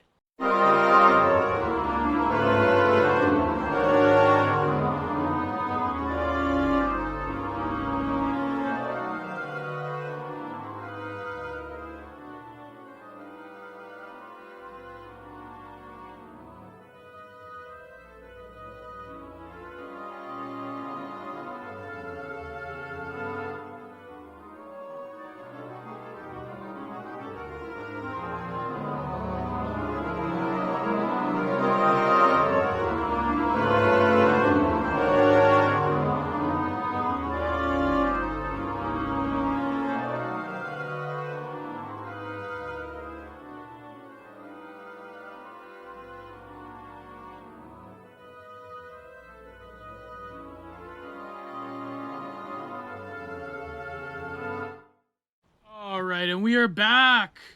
Well, I hope you enjoyed the music. I said I was going to move on from the Kieth Haring thing, but we really can't escape AI Kieth Haring. We can't, because today I saw this tweet by literally one of the worst human beings I could ever think of, Anthony Fantano, who will always be owned by Negative XP and by Sam Hyde, of course. He had this tweet about Lil Nas X that everybody was dunking on. Some bigger account, actually not a big account, was talking about, I think it was like some like Christian black Twitter account, was saying about this music video from Lil Nas X where he's desecrating the cross, which is entirely old hat, right? It's Madonna did this in the 80s, right? He says, if your religion needs defending from a silly music video, it probably sucks. And it's like just total soy jack, aging millennial hipster that really is cribbing from an older Gen X nihilism where, it's like, oh, I'm nihilist and I don't believe in anything. And of course I posted I mimicked him by posting the edit of the Kieth Haring one, and someone replied to me with, oh, don't you see the difference? I go, what difference? It's like, there is no such thing as transgression for its own sake in the work of art. But I couldn't believe it. Everyone was dunking on him. This really is a reversal of the trend of the new atheists, where people are like, well, if you are disrespecting someone's faith, that's probably not cool. And it's probably old hat and it's cringe. And so people are like, you know what? It's cringe now. And it's like, you go out of your way to insult someone for their faith.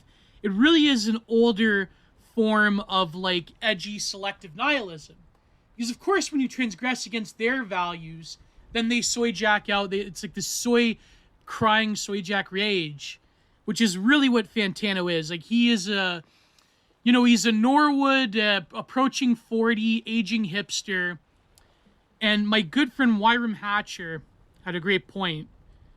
Yeah, who may be on the show one day. He says, this guy's entire persona is built on the idea that pop music is full of meaning and we should pay serious attention to it. If it's all silly, then so are you. In which case you feel about our reasoning as to why we should respect our faith. So our reason is irrelevant. And I think that's a great one. But of course, my favorite reply that I really think should have, more likes than it has is sort of a mini thread by my good friend Sunwound. And he really is one of the top tier posters. I said this multiple times, but he's a great filmmaker and he's a great poster. Because Sunwound, I think, is one of the last true poets. He really sees the poetic potentiality in posting. And for those who don't know, his @ is Soitgrade. So SOITGARDE. I will put it in the bio, actually. Sorry, in the bio. I'll put it in the link in the description. So he says, why do you have no genuine dignity? As a human, why have you not created anything in your life? Why do you think 2012 Reddit, actually, I'm smart because I don't care, holds value? Being hurt about things you care about and are passionate about would hurt as much as your wife leaving his African-American wife. They always have that. He's got like the Bill Burr thing, Anthony Fantano. The idea you and other millennials, quote unquote, have that is it somehow shameful to genuinely be hurt about something that does not exist in their physical proximity, that is stupid and laughable to genuinely wish to defend something beyond your immediate comprehension. A true love. A true love is something that you defend that is not within proximity to you. That is what true love is. That you will defend to the last breath that you have something that you truly believe in, that you find beautiful, that you find has a metaphysical worth beyond time and space.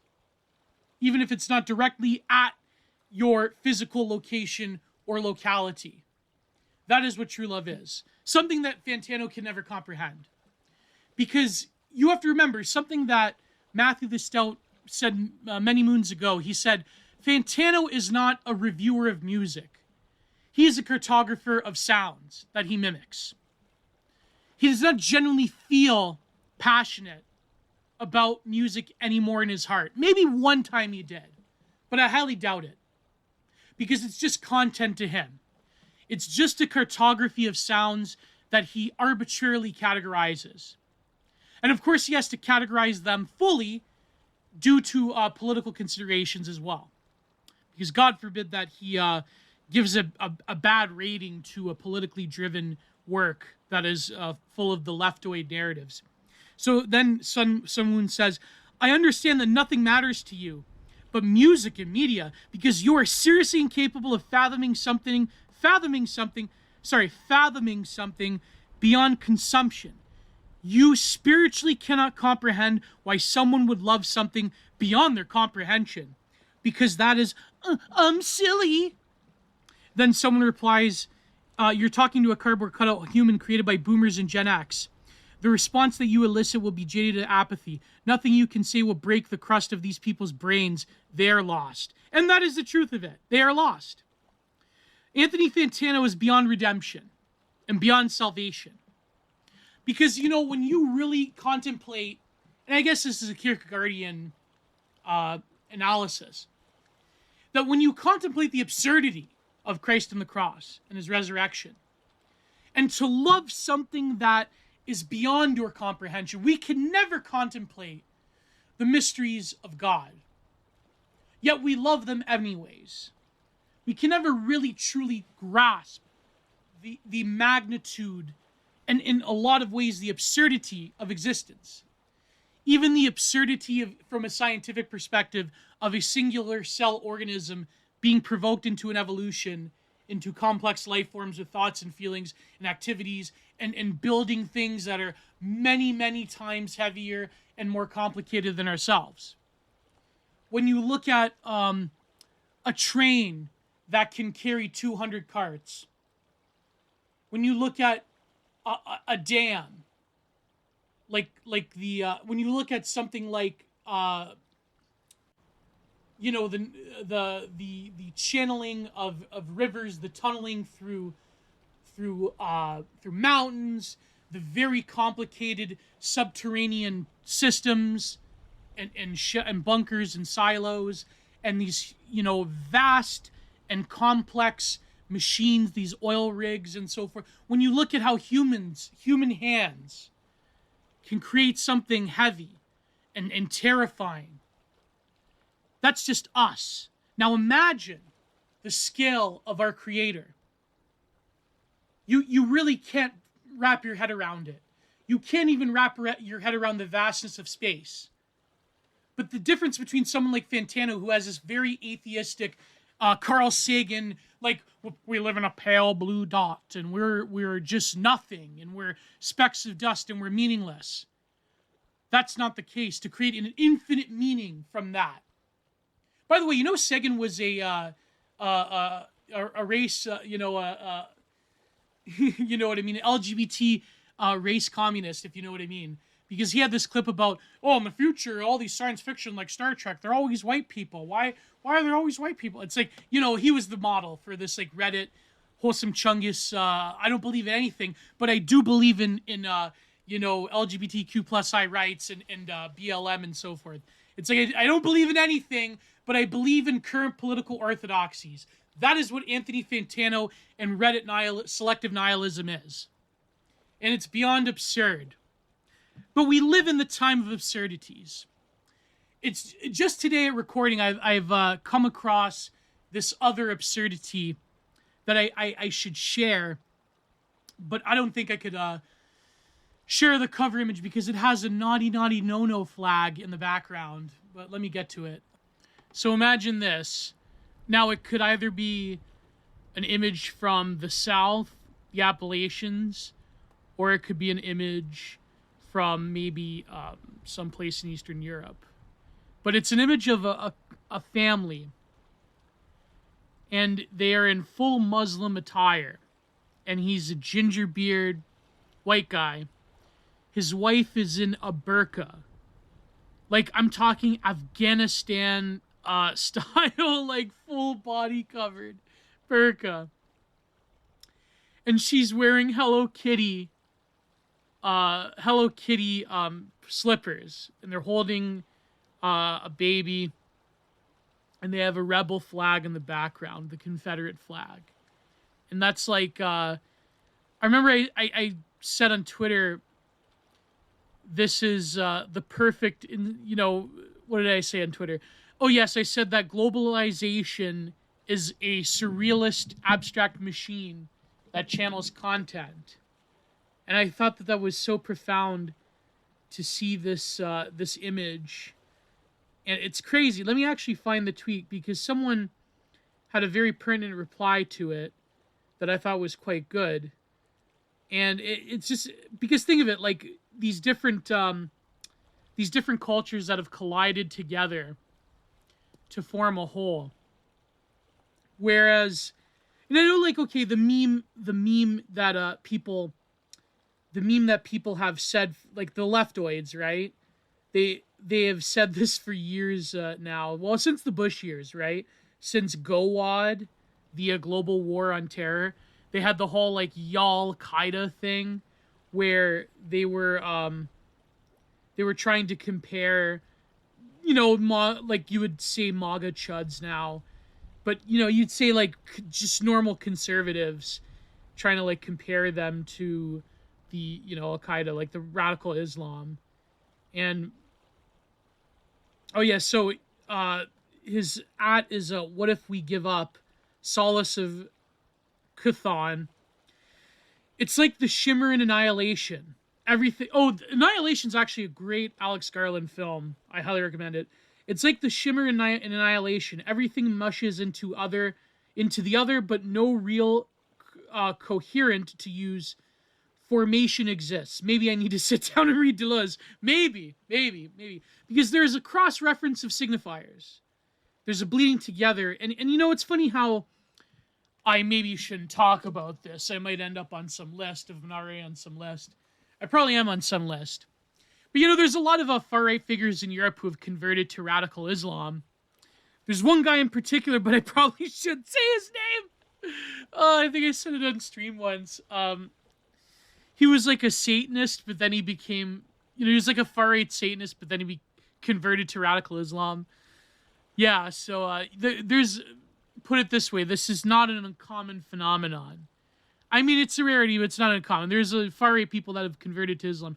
There's always been perennialists who have converted to Islam.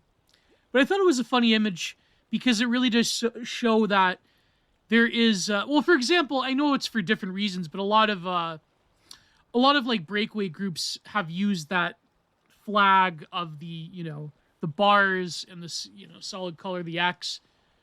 I know like the one in Donbass comes close, but of course it's different. It's different meaning, but it does come close to the rebel flag. And I think that there's something to be said about that particular spirit. And in a way, it's sort of like a Covfefe thing where the woke is more correct than mainstream.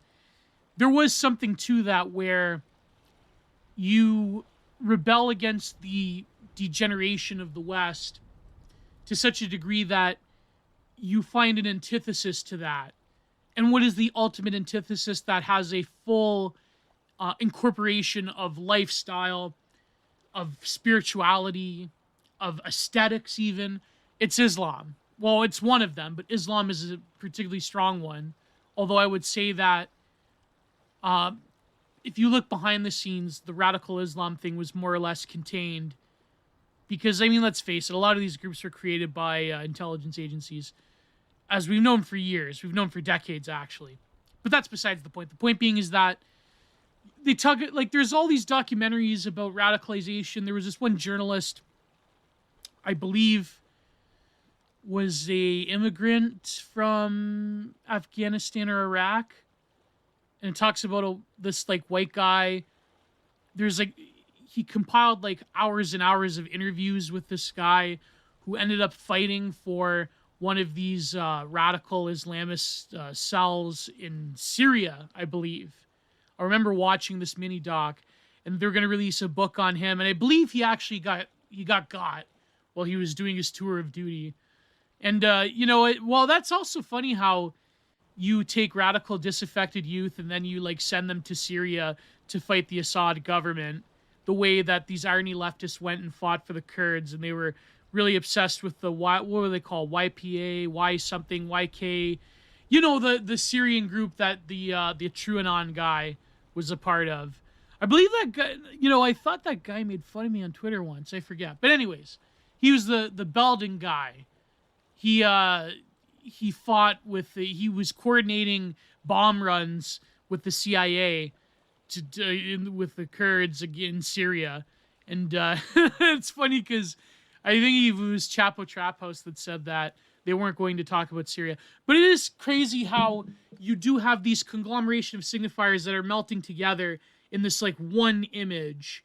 And even like the Hello Kitty shoes I said to replied to someone, it adds a layer to it because now it's like full on globalization.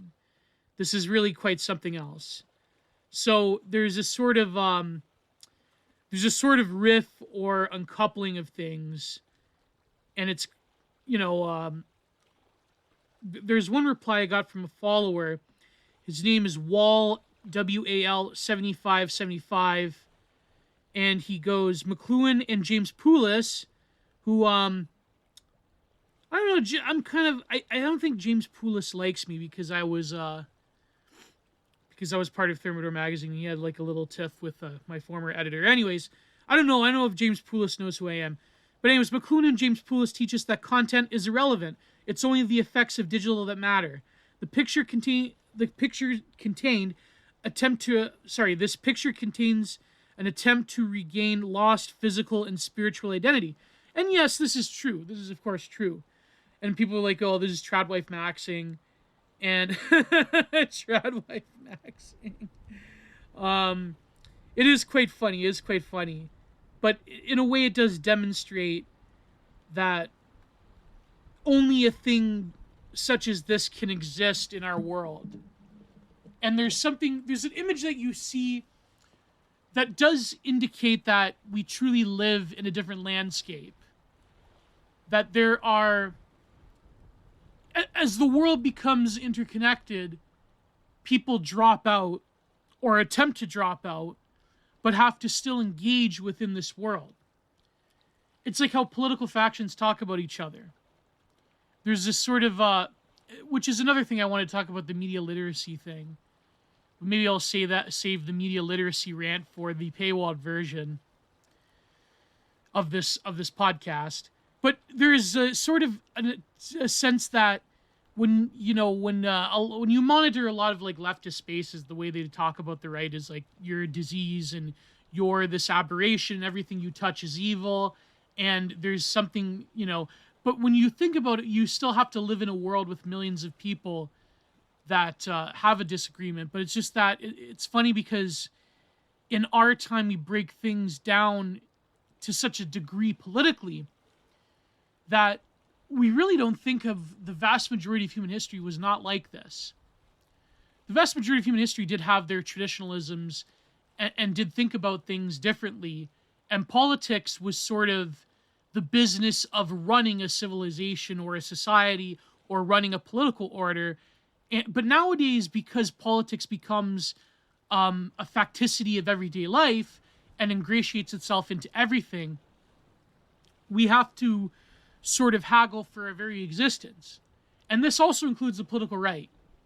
So a lot of people on the right, they like to talk about, if you examine the lingo of a lot of, particularly the impossibles, if you know what I mean, people that are into gender politics, they talk about like this very stark terms, this existential politics of we have to do this for survival and I have to survive and this is the body, like my body is a political instrument and so forth, so on and so forth, which I guess you could say comes from certain appropriations of Michel Foucault and other thinkers.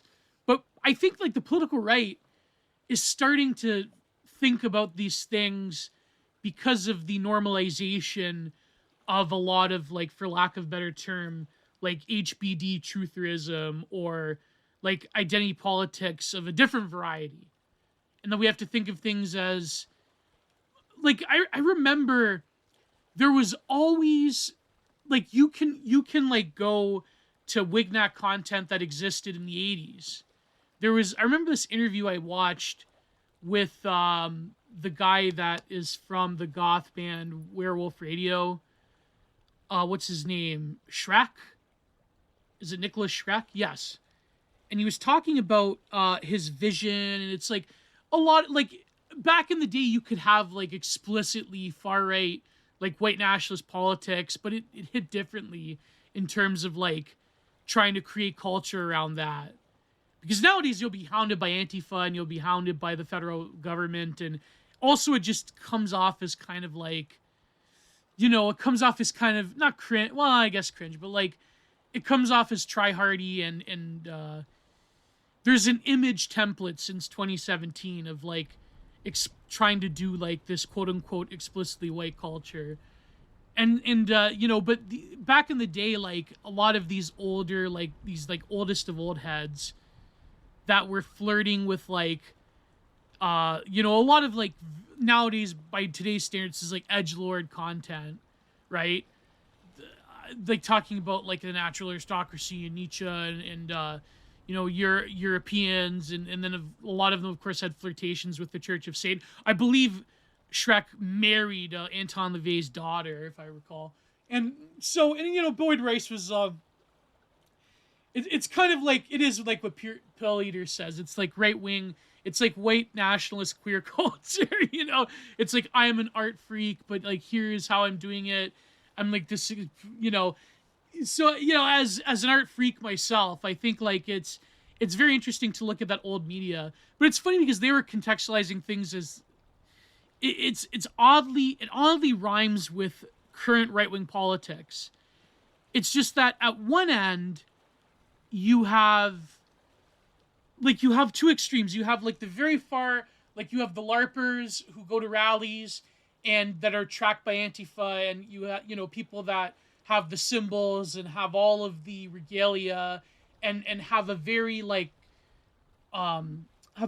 straightforward aesthetic approach to it, which I don't endorse. You know what I mean? Like you have people like that actually wear the symbols, if you know what I mean. And they, of course, in turn get tracked by federally funded Antifa groups, whatever. Or you'll get a profile in the SPLC. You know the game, right? We all know it. And there's certain groups, there's certain podcast networks, there's certain collectives that are just hounded by these people. And it's like, yeah, a lot of them are try-hardy. Like, it's funny because it came out that one guy, that they're not like as pro-Ukrainian anymore, and that was quite funny. But anyways. So and there's a lot of things about that, and a lot of it comes from these older guys that were flirting with these ideas that did actually produce music and artwork and so forth, but yet they had like this. It was very different, you know what I mean? It was nowadays because of the internet, because you really can't be coy about anything like that. You'll be called out for it. And even the slightest hint of being right-wing will be called out. I think there was like some Star Trek podcaster recently where they called him alt-right, but he had some like, I don't know, it was some like mild like right-wing thing. But okay, but in the time like that, you also have a mainstreaming of anti-immigration, explicitly like pro-white stuff, or like even like normie cons mentioning the fact that thinking about things racially, even to like MAGA boomers that watch Fox News, is becoming more normalized. But it's not normalized in the same way that like people that are, doing these rallies and going to these things and like that has like the, for lack of a better term, wignac quote unquote aesthetic. So, I think that there's a really interesting dichotomy there, because even in the beginning of the racial stuff was always there, but in the beginning of even maybe just my own perception, because I was much more of the high-minded blogger sphere stuff, but at the beginning of what I would consider the modern E-right, but E-right of course is an older phenomenon. It goes way back to the early 90s, I would say. Ironically enough, Newt Gingrich started the E-right. People don't know this. I was writing an article about it. It was going to be the second part of my Confederacy of Posters series. Maybe I'll come out with it soon. I don't know when I have time, but I'm kind of burnt out from writing. So, Newt Gingrich started the E-right. This is the take.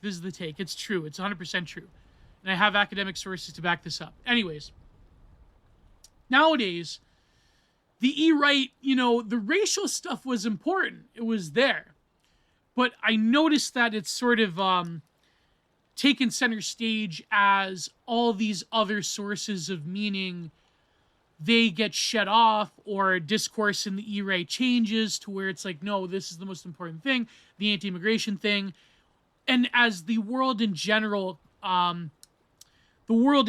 certainly clings to not just like white nationalism, or not just like the right wing in general, but like, the left wing and everyone else in between has clung to what a source of meaning that's direct to us, which is our own skin color, which is our own ethnicity, which is our own race. And so therefore it becomes more important. And I think it's an interesting development in that sense, that this is, especially in 2024, because if, in a lot of ways, Trump embodies, unironically, again, the woke is more correct than mainstream, what Van Jones called it, the white lash, right?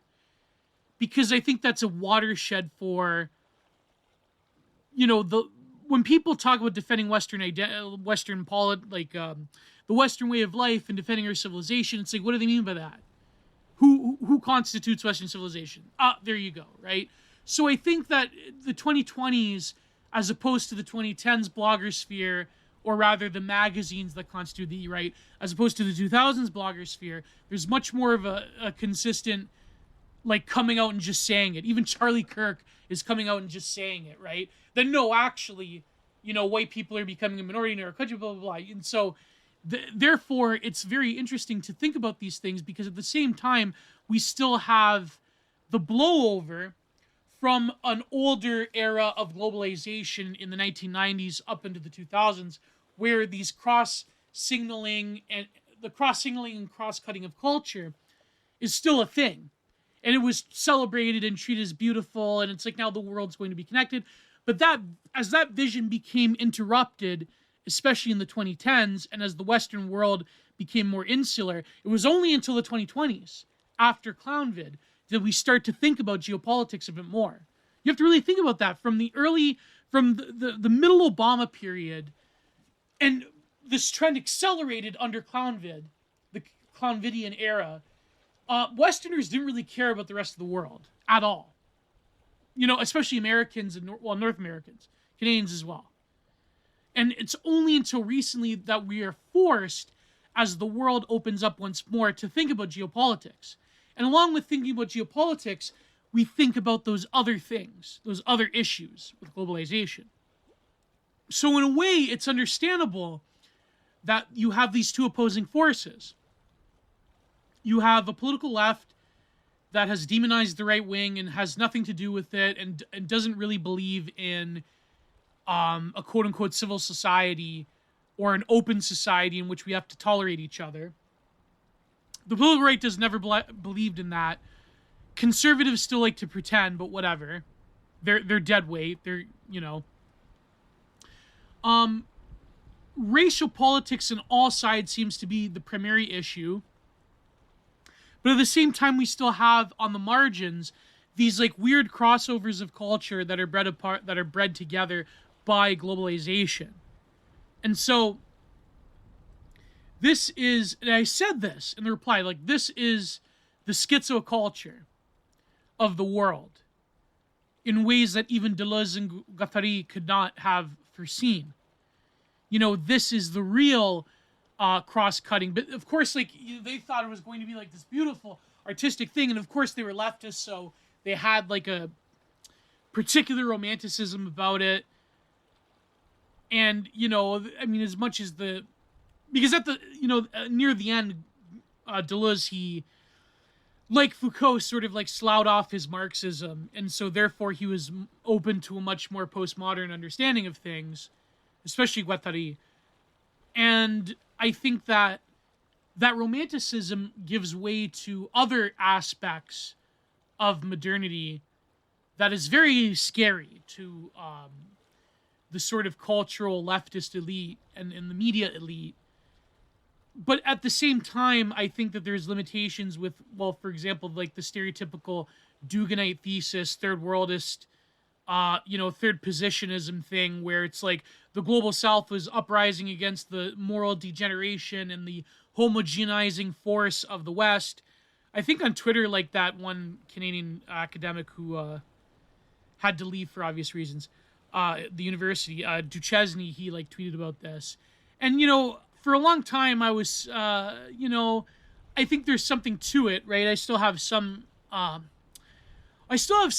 bit of respect for people that are defending themselves against this homogenizing gray goo force of the West. But at the same time, if you go like so far into it the way that Dugan does, then you have like very funny and very contradictory conclusions, and then you sort of start to co-sign things that kind of are against you as a descendant of Europeans in a country that was founded by Europeans, blah blah blah, and then you start to like really embrace a lot of weirdo politics, which is really crazy how people constitute, like the people on the left, they like, you know, as soon as you touch Dugan, he's like this far right Austrian painter, and they say he says like G-word idle things about Ukrainians, but then he kind of doesn't, but then he does.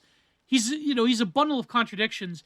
But it's so funny because Dugan, like, his one of his things he comes out with is that he like exacerbates and is at pains to express his like anti-racism to the point where he like denigrates other Europeans besides, of course, his Eurasians. And of course, let's face it, you know, Dugan has his own little form of ethno-narcissism.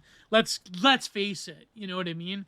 So I think that, you know, as interesting as an idea that is, to where there are groups in the world that want to resist the homogeneity of the West, the sort of gray goo force that is consuming the world. At the same time, it's like, yeah, you can't really like go that far because like Western civilization still is yours no matter what, and I can't exactly LARP as like, you know what I mean? Like at the end of the day, I'm just like a typical Canadian. I can't like, I mean, ethnically I am not like an Anglo, but at the end of the day, you can't like LARP as something you are not. But at the same time, I do have a respect for certain powers over others, because I think that, you know, for example, like even like the Russians and the Chinese, like the BRIC nations in general, like you have to realize these people have their own agenda, and that agenda doesn't include you, and it's not going to be like this this like Duganist type of fantasy where it's like we all sing Kumbaya together and we have like an equal democratic system, and it's like you respect your culture, I respect my culture, and we're all going to like have our own traditions, and we're going to be trad together, but like if you're trad differently, then I'm trad different. It's like, no, like the little Shire nationalism isn't going to happen anytime soon, because these people, they don't think of things in that way. Like, not even the Russians do. You know, I mean, I'm talking about the elite in Russia. You know what I mean? It's like, so I think that you can't go too far in that ideal. But at the same time, it is interesting how people, even in small ways, are trying to preserve themselves under this force of total, whatever implies this, like, total gray goo existence. Homogeneity, you know, either like racial, cultural, or religious homogeneity, consumerism, secularization, like you name it, like all of those things that constitute what we mean by this like global empire, or this imperial, like this sort of like imperial form of neoliberalism, as I like to call it, or as I call it, neoliberal kitsch world, where it's like, you know, all meaning is filtered through kitsch because all meaning becomes irrelevant. It becomes an aesthetic signifier. It becomes, how should I say it? It becomes merely aesthetical. It doesn't have the essence of what those aesthetics used to imply. Therefore, everything gets churned up into this process of aestheticization, and there's no meaning to it. It becomes a tourist trinket. The tourist trinket is a perfect example, where you take a traditional culture and you take their artwork that wasn't perceived as an artwork as an aesthetic, but rather has a ritualistic or a communal function, and now you are profaning it by making it into a widely available, like, tourist trap, side road, or resort stand, trinket, you know, merchantry type of stuff. It's like, you know, you sell the trinket and then you can carry that piece home with you. Whereas before, only very rich people that could travel, people that were scholars, people that had the elite acumen of aristocratic classes could bring home with them certain novelties and trinkets of different cultures.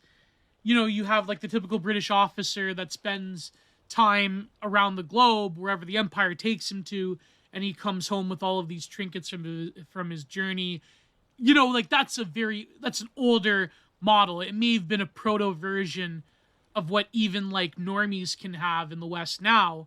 Maybe not so much with how travel is expensive, but certainly for a time, the traveling was no longer a higher bourgeoisie pursuit.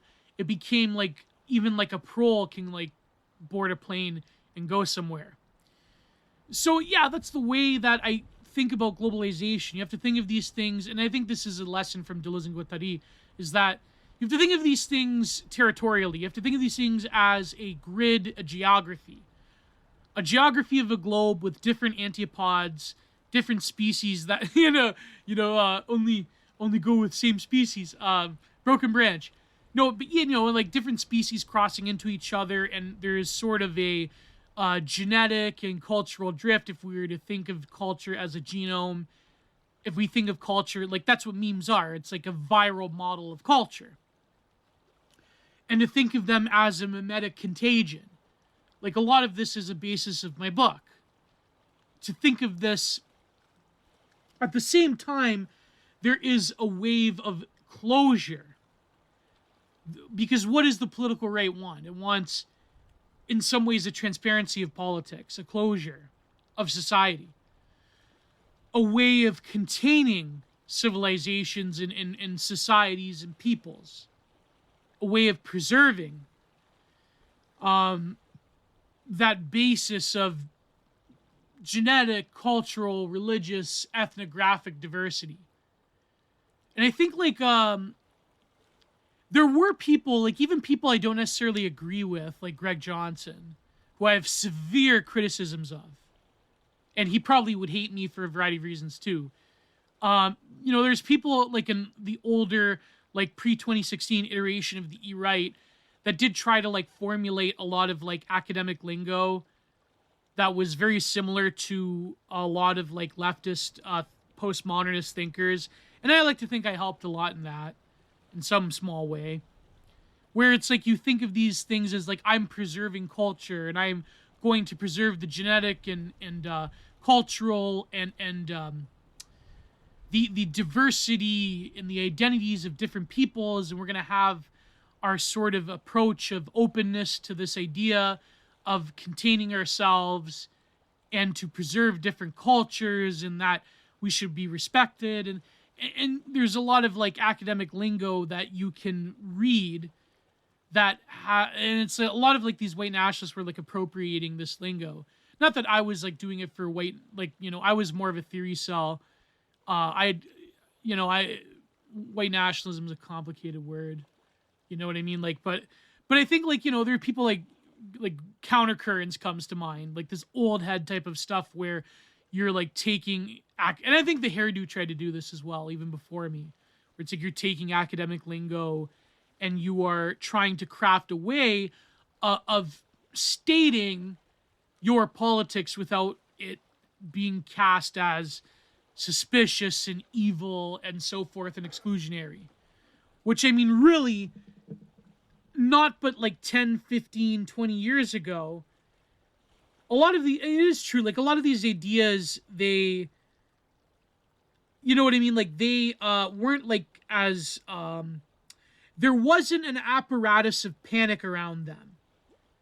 You could state that, listen, I'm proud to be this, and I'm proud to be, I'm proud of who I am, and I'm proud to be American, and all this stuff, and nowadays there's sort of this moral panic around, like, people, like, especially of a European descent, saying, listen, I know this is like a cliche talking point, like, I'm proud to be who I am, and so forth, but nowadays, like, the ratcheting has gotten so extreme to where, as the political left has no toleration for people of European descent, there's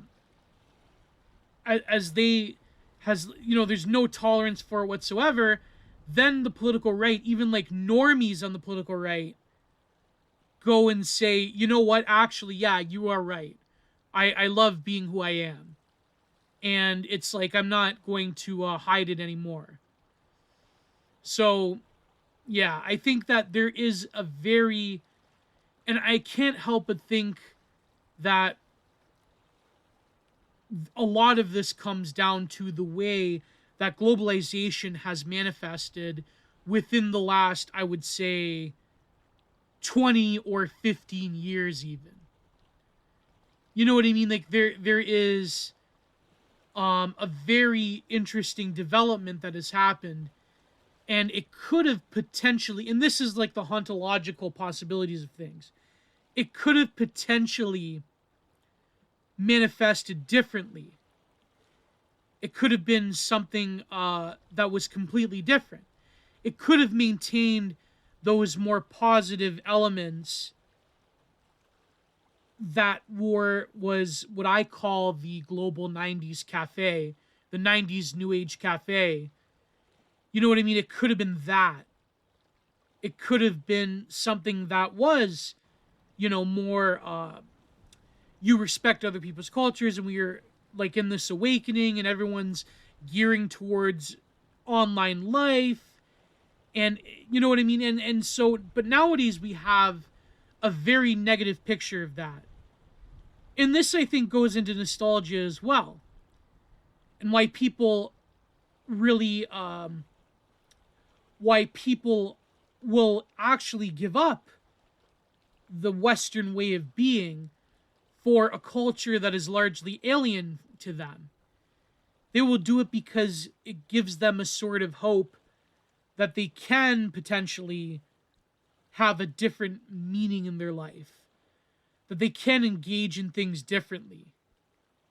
And I think that it's in some ways, it is a pining for a much older version of globalization, a much older version that had the potentiality of radically altering. There's sort of like a radical alterity in it.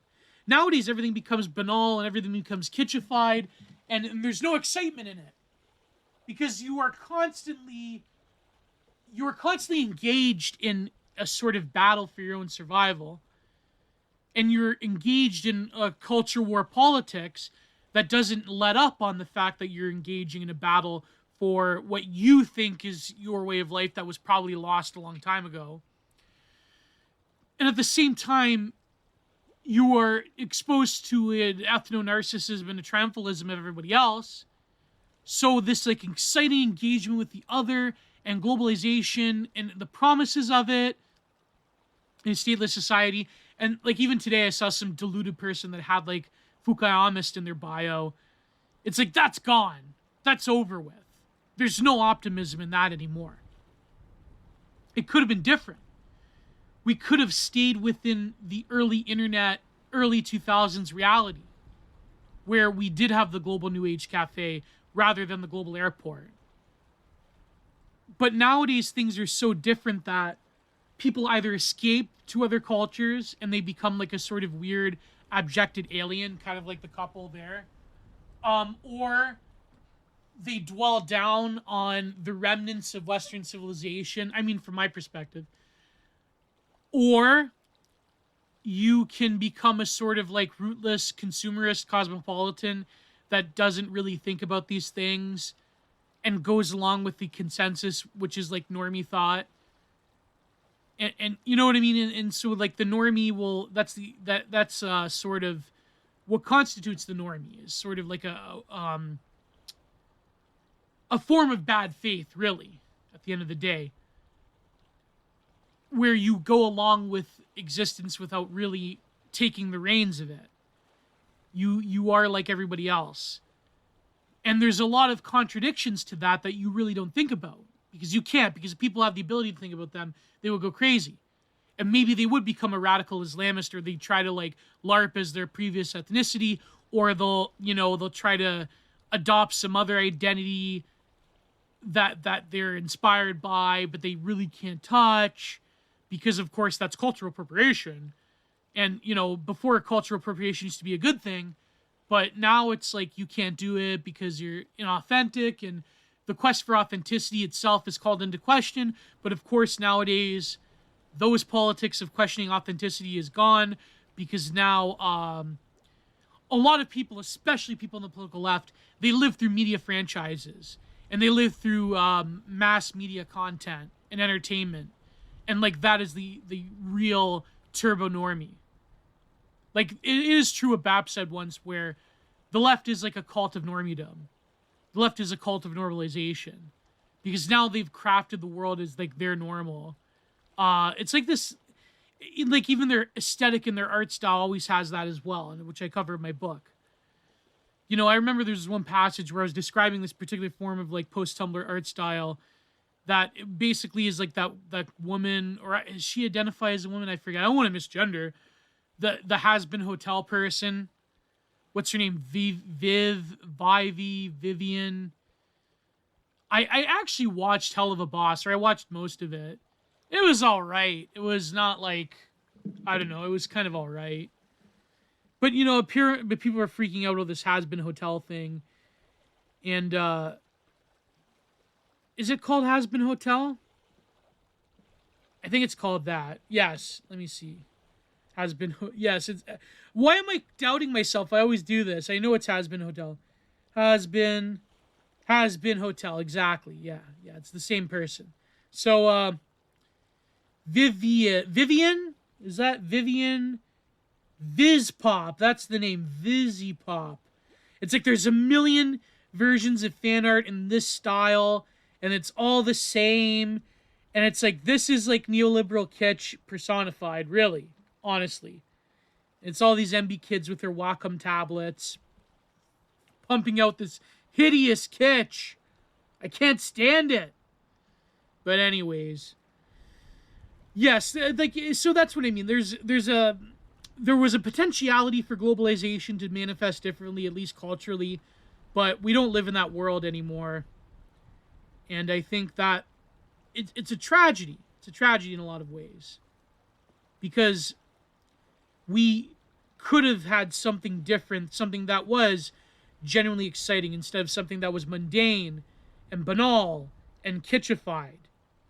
And I think that we are still haunted by those possibilities, especially if you're a millennial. Because if you're a millennial, like, a lot of nostalgia comes down to the quote-unquote golden age of globalization. And you are pining, like for example, early internet aesthetics is a big one. There's a nostalgia for it, because that was a time where it was exciting, it was new. You could interact with different people, and you didn't have to feel bad about it. But now that is gone. Which is a good transition to this Boris Groys piece from the book he published recently called In the Flow, about art in the internet age. I think I'm going to save my analysis of the current season of Fish Tank maybe for a standalone video. One of those, you know, maybe around 15 to 20 minute or so. Well, actually, probably maybe an hour. No, probably not. Maybe 30 to 40 minute video. I feel, just to get my thoughts out in a fully fleshed presentation when it comes to Fish Tank. But anyways, this is and I will the paywalled version of this will have more political stuff. We'll have some recent events thing. I have a few rants here and there stored up, things that I probably shouldn't put in the TL. But anyways, here is Boris Groys, the famous art critic and philosopher. And this is from the chapter called Under the Gaze of Theory. Now, how long is the chapter? I think I'm just going to read the first part, because the first part is important, because he does get into some more, a different conceptual space than what I wanted to talk about. He talks about Foucault and so forth. But anyways, and he has this own chapter on art activism, which I feel I should go through and debunk, but I did cite it in my book in this one chapter. So, Under the Gaze of Theory, this is chapter 2. From the start of its modern period, art began to manifest a certain dependence on theory. At the time, even much later, art needs of explanation, as Arnold Gehlen characterized this hunger for theory, was in turn explained by the fact that modern art is difficult. inaccessible to the greater public. According to this view, theory functions as propaganda, or rather as advertising. The theorist comes after the artwork is produced and explains this artwork to a surprised and skeptical audience. Now, actually, sometimes theorists come before the artwork is made. You know what I mean? But, well. They are grateful to the theorist for promoting and legitimizing their work, but irritated by the fact that their art is presented to the public under a certain theoretical perspective that often enough seems to the artist to be too narrow, dogmatic, even intimidating. Well, not nowadays, as we'll see. Artists are looking for a bigger audience, but the number of theoretically informed spectators is rather small. In fact, even smaller than the audience for contemporary art. Thus, theoretical discourse reveals itself as a counterproductive form of advertisement. It narrows the audience instead of widening it. And this is truer now than ever before. Since the advent of modernity, the general public has made its grudging peace with the art of its time. Today's public accepts contemporary art even when it does not always feel that it understands this art. Well, do they really, though? I mean, most people are Philistines and they sort of mock and deride a lot of contemporary art. But anyways, the need for a theoretical explanation of art thus seems definitively passé. And yet, theory was never so central to art as it is now. So the question arises, why is this the case? I would suggest that today's artists need theory to explain what they are doing, nor to others, but to themselves. In this respect, they are not alone. Even every contemporary person constantly asks these two questions. What is to be done? And even more importantly, how can I explain to myself what I am already doing? That's pretty generous when it comes to the average normie. But anyways, for the argument's sake, let's move on. The urgency of these questions results from the collapse of tradition that we are experiencing today. So he's correct on this. Let us again take art as an example. In earlier times, to make art meant to practice, in ever modified form, what previous generations of artists had done. In the modern period, to make art has meant to protest against what these previous generations did. But in both cases, it was more or less clear what the tradition looked like. And accordingly, what form of protest against this tradition could take. But of course, in the absence of that tradition, we don't even know what protest is. Because you can't even transgress anymore. What is there to transgress against? Right? Like, this is where he's going. Today, we're confronted with thousands of traditions floating around the globe, and with thousands of different forms of protest against them. Are you going to transgress against the Swahili tradition if you were a Western artist? What about that? You know what I mean? So it's kind of, in a globalized world, it doesn't really make sense. Thus, if somebody now wants to become an artist and to make art, it's not immediately clear to him or her what art actually is, or what the artist is supposed to do. In order to start making art, one needs a theory that explains what art is. Such a theory makes it possible for artists to universalize, to globalize their artwork. A recourse to theory liberates them from their cultural identities, from the danger that their art will be perceived only as the local curiosity. This is the main reason for the rise of theory in our globalized world. Here, the theory, the theoretician, the theoretical, explanatory discourse precedes art instead of coming after it. However, one question remains unresolved.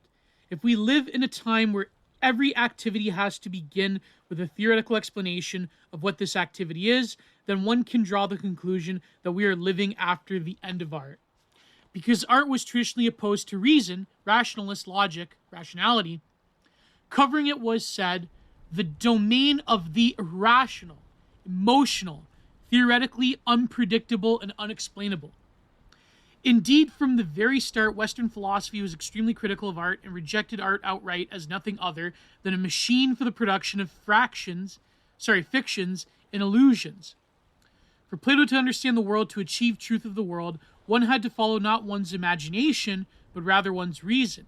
The sphere of reason was traditionally understood to include logic, mathematics, moral and civil laws, ideas of good and right, systems of state governments, all the methods and techniques that regulate and shape society. All these ideas could be understood by the exercise of human reasons, but they could be represented by any, but they could not be represented by any artistic practice because they're abstract and therefore invisible. I mean, there was always sort of like an artwork or genre painting that tried to depict the laws of society, justice being a blind woman and so forth. Thus, the philosopher was expected to turn from the external world of a phenomenon, or the phenomena, towards the internal reality of his own thinking. To investigate this thinking, to analyze the logic of the thinking proceeds as such.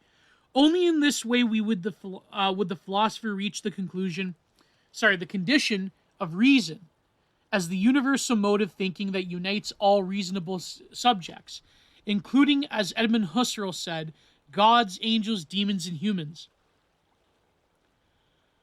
Well, the opposition between philosophy, understood as love of truth, and art, constructed as the production of lies and illusions, informs the whole history of Western culture. The negative attitude towards art was always maintained by the traditional alliance between art and religion. For a long time, art functioned as a didactic medium through which the transcendental, ungraspable, irrational authority of religion presented itself to humans. Art represented gods and God, making them accessible to the human gaze. Religious art functioned as an object of trust. One believed that temples, statues, icons, religious poems, and rites performances were the spaces of divine presence. When Hegel said in this 1820 that art was a thing of the past, he meant that art had ceased to be a medium of religious truth. After the Enlightenment, nobody should or could be deceived by art any longer. The evidence of reason was finally replaced seduction through art. Philosophy taught us to distrust religion and art, to trust our ability to think instead. The man of the Enlightenment despised art, believing only in himself and the evidence of his own reason. Yet modern contemporary critical theory is nothing if not a critique of reason, rationality, traditional logic. Here I mean not only this or that particular theory, but critical thinking in general as it has developed since the second half of the 19th century, following the decline of Hegelian philosophy. We all know the names of the early and paradigmatic theoreticians. Karl Marx started a modern critical discourse by interpreting the anatomy of reason, but I guess you could say antimony, as an illusion produced by the class structure of traditional societies. The class structure, including bourgeois society. Marx conceived the impersonator of reason as a member of the dominant class, relieved from manual work and the necessity of participating in economic activity. Philosophers, Marx believed, could hold themselves immune to worldly seductions, kind of like Marx himself, only holding himself against the economic activity, only because their basic needs were already satisfied, whereas underprivileged manual laborers were consumed by a struggle for survival that left them no opportunity to practice disinterested philosophic contemplation to impersonate pure reason. On the other hand, Nietzsche explained philosophy's love of reason and truth as a symptom of philosophers' underprivileged position in real life. He saw in the will to truth an attempt on the side of the philosopher to overcome for a lack of vitality and real power by fantasizing about the universal power of reason. Nietzsche believed philosophers are immune to the seduction of art simply because they are too weak, too decadent, to seduce or be seduced. Nietzsche denied the peaceful, purely contemplative nature of the philosophic attitude. For him, this attitude was merely a cover used by the weak to achieve success in the struggle for power and domination. And he was kind of correct, actually. I think he was more correct than Marx.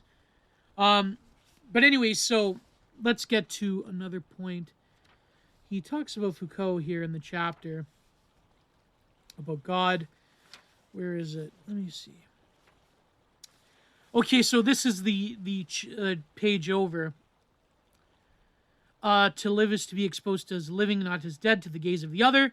Then it becomes irrelevant. They would think place or hope is relevant in how our bodies are moving in space under the gaze. It's the gaze of the other for Descartes. At first glance, the rehabilitation of the profane gaze also seemed to entail a rehabilitation of art. In art, the human being becomes an image that can be seen and analyzed by the other. But things are not that simple. Critical theory criticizes not only philosophic contemplation, but also of any other kind of contemplation, including aesthetic contemplation. For the critical theorist, to think or contemplate is the same as being dead. In the gaze of the other, if a body does not move, it can only be a corpse. Philosophy privileges contemplation. Theory privileges action and practice, and hates passivity. If I cease to move, I fall off theory's radar. So he's making a point between classical philosophy and modern theory. And theory does not like that. Every secular, post-idealistic theories call for action. Every critical theory creates a state of urgency, even state of emergency.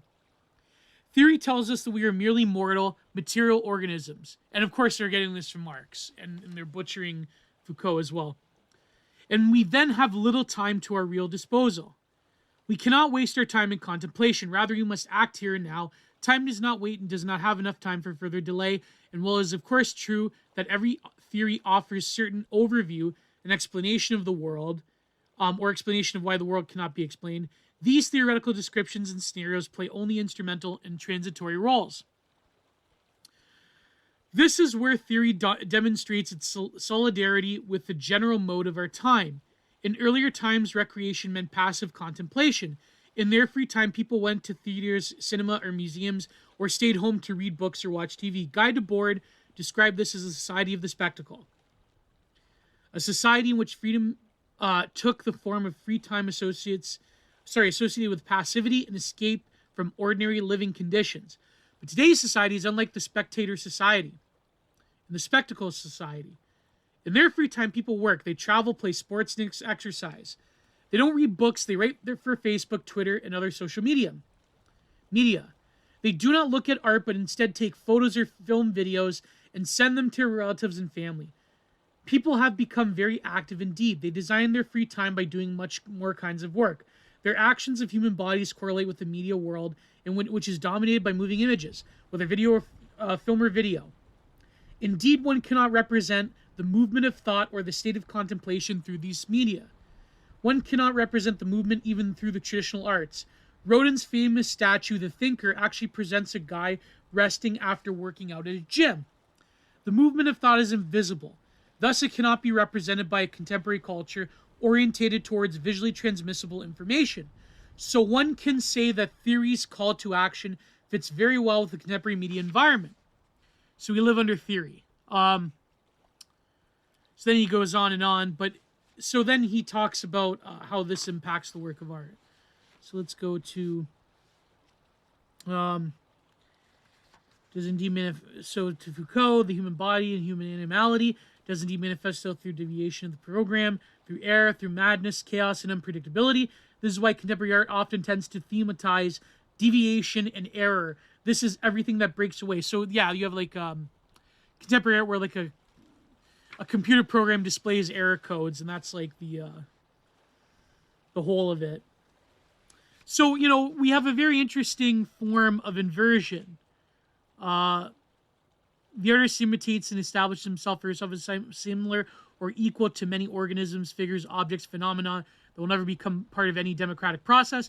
To use the very phrase. So basically, he's saying that contemporary art stands outside of human relations, but also mimics them in a way that, the classical, not classical, but in a way that, classical art, but also modern art as we understood it did not. So today we live in not a society of similarity, but rather a society of difference, and the society of difference is not a politia, but a market economy. If we're living in a society, in which everyone is specialized, everyone treats you like trash. No, you didn't say that. That's the Joker reference. And has his or her specific cultural identity, then I offer to others what I have and can do, and receive from them what they can and can do. These networks of exchange also function as networks of communication and rhizomes. Freedom of communication is only a special case for the freedom of markets. However, theory and art that performs theory and art that performs theory produces similarity beyond the difference that are induced by the market economy.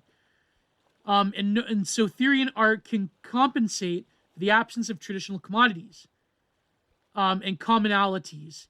It is not accidental that the call to human solidarity is almost always accompanied in our time not by an appeal to common origins, common sense and reason, or the commonality of human nature, but to the danger of common death. For example, through nuclear war or global warming, we are no different in our modes of existence, but similar in our morality. In earlier times, philosophers and artists wanted to be understood themselves as being exceptional human beings capable of creating exceptional ideas and things. But today, theorists and artists do not want to be exceptional. Rather, they want to be like everybody else. Their preferred topic is everyday life. They want to be typical, non-specific, unidentifiable, unrecognizable in a crowd, and they want to do what everyone else does. Prepare food, or kick an ice block along the road. Kant already contended, so he's also listing artists here. Kant already contended that art is not a thing of truth, but of taste, and that it can and should be discussed by everyone. The discussion of art is open to everyone, because by definition, no one can be a specialist in art, only a dilettante. That means art was from its beginning social, and becomes democratic if one abolishes the boundaries of high society. So there's no artist, because artists have to be so many different things, that they mesh themselves into everyday life. And now that everyone can do art that's this wholly democratic thing, then what's the point, right?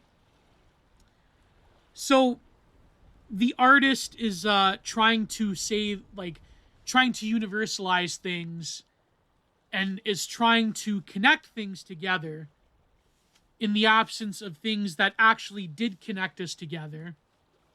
Because now we live in this globalized, interconnected world where there really is no recourse to a commonality or traditions, and except for like very basic lowest common denominator things, right?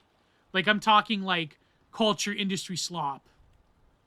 So there's a number of different issues that Boris Groys is trying to pull apart. Now the work of art is fully submerged into real life, into everything. That because there's sort of instantaneous access to the life of the artist through social media, that artwork in turn reflects this sort of like weird democratization and proletarianization of the artwork itself. Now everyone's a dilettante. Everyone has a Wacom tablet. Everyone can create kitschy, cutesy, has-been hotel tier characters of their own. But also theory implying action rather than contemplation. In a world in which there's nothing but action, and contemplation has sort of left us. And there's another thing that Boris Groys talks about in another chapter in this book about the sort of like quest for totality. That the artist has to create a total work that involves the artist's life, themselves. And that the work of art is so many different things when you become this content creator phenomenon. You have to wear so many different hats and do so many different things. You have to talk about it. And in fact, your life in turn reflects this work of art. And so everyone has to be like this universe unto themselves, this brand that has everything under its wing. And so, so there's this very interesting relation between action and contemplation that is just blown apart. Because even leisure time implies action. But yet people either have this state of hyperactivity where everything is motion and action, or like utterly breaking down and being, grounded into doing nothing but consuming, but yet contemplation is nowhere to be found. And so the work of art has to reflect this reality. But in turn, like that thing about like the artist doesn't want to be special. The artist wants to be like everybody else. The artist has like, especially like these, activist types, or I should say, to borrow Alexander Adams's phrase, the artivist types, artivism. They want to be like this proletarian fantasy of like, I'm a worker. My illustrations are, they have a vital importance, and it's like they don't want to rise above the mass, right? And it's funny because that disposition is actually hindering the work of art. The artist cannot be exceptional, not never, but but doesn't want to be exceptional. The artist wants to be a worker or wants to be a spectacle like every other media franchise production. And so there's no point to really what the artist is doing. Because at the end of the day, theory demands that the work of art be as such. And, because theory implies activism, activity, or I guess the things that incorporate all of those, which is quote unquote praxis. And so therefore the artist has this like weird, it's kind of very similar to theory cells actually, especially autodidact theory cells, where it's like something just goes off in their brain, where it's like a pill that explodes in their brain that says that like, oh, I live in a form of bad faith because I'm doing nothing. I have to go and do something. And so they'll latch onto the most embarrassing lolcows that are usually attached to some form of political activism. This happens to the political left and right, by the way. The artist is similar. They'll latch themselves off to some like embarrassing movement. Kind of like Forgotten Weapons and Nothel. Well, I'll talk about that in the paywalled version, actually. It came up recently. Where, you figure, like, I'm just a content creator. What am I doing? I have to, like, latch myself to some embarrassing movement. And I have to, like, totally destroy myself. A lot of artists are like this, by the way. When they get involved with political causes. Or they'll get involved with, like, just selling themselves like a prosti to some corporation or some brand. Because they figure, like, oh, that might as well be authentic because now this implies activity. And theory demands that I have to be active. Especially in the mass media internet age, where I have to appear like I am a moral person all the time. Right? And so the pressure becomes incredible. You can't just be an artist. You have to be so many different... Even me, I have to be so many different things. And, well, a few things, but whatever. The point being is that they have to latch themselves onto something because they have to be in the flow of the engagement of life, but not in the Nietzschean sense, where they, in some ways, rise above to connect to a more vital version of nature and life. Now you're not standing above anything. You are of the masses. In fact, you become a fly at the marketplace. That's really the Nietzschean... Nietzsche, if he were to be reincarnated, he would look at the disposition of artists and even thinkers and philosophers and be like, wow, you people are just the flies at the marketplace, really. So I thought that was an interesting passage because that point about tradition even, that you can't really rebel because you have to contend with the world traditions. Of course you can rebel against the traditions of the West, though. Against white people, against Europeans. You can rebel against those traditions still because they become irrelevant as they are systematically destroyed, deconstructed, and, will an artist critique the traditions of their own culture? No, because the contemporary art world won't allow for that, or at least won't promote it.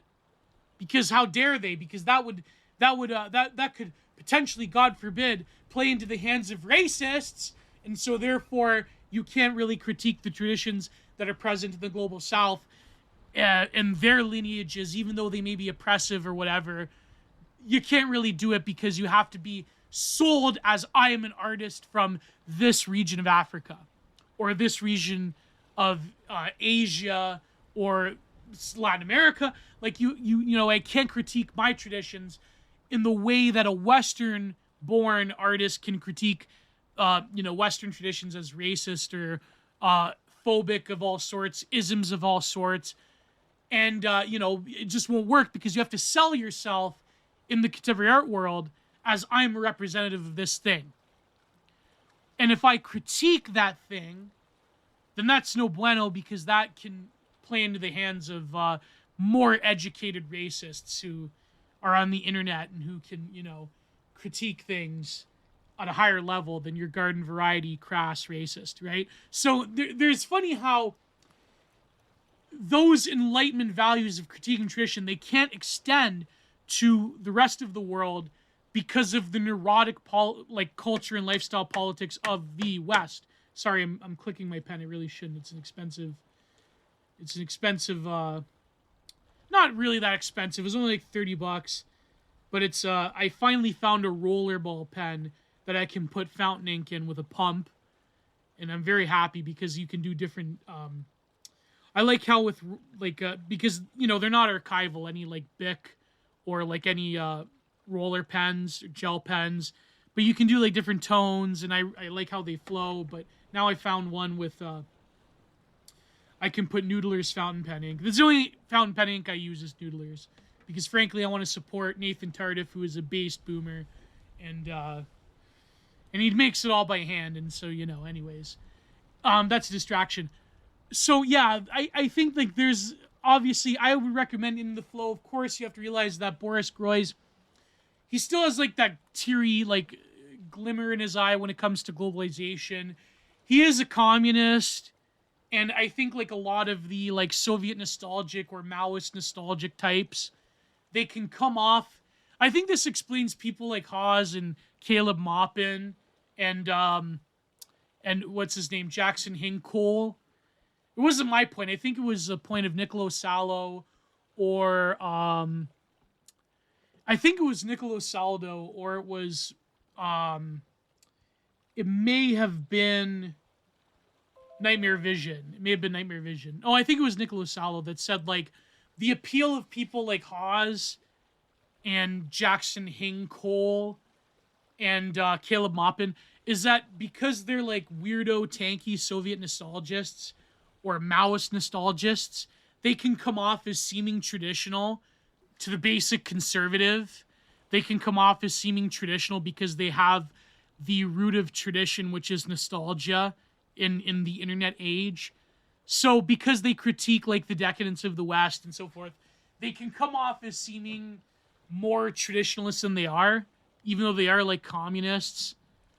So I think that, yeah, that's an appeal to them. But this is going on for 3 hours, and I have probably I have probably over an hour of content. Maybe not over, but I have an hour of content at least in the paywalled version where I'm talking about spicy politics, and I'm going to critique some YouTubers like Ian from Forgotten Weapons and Short Fat Otaku.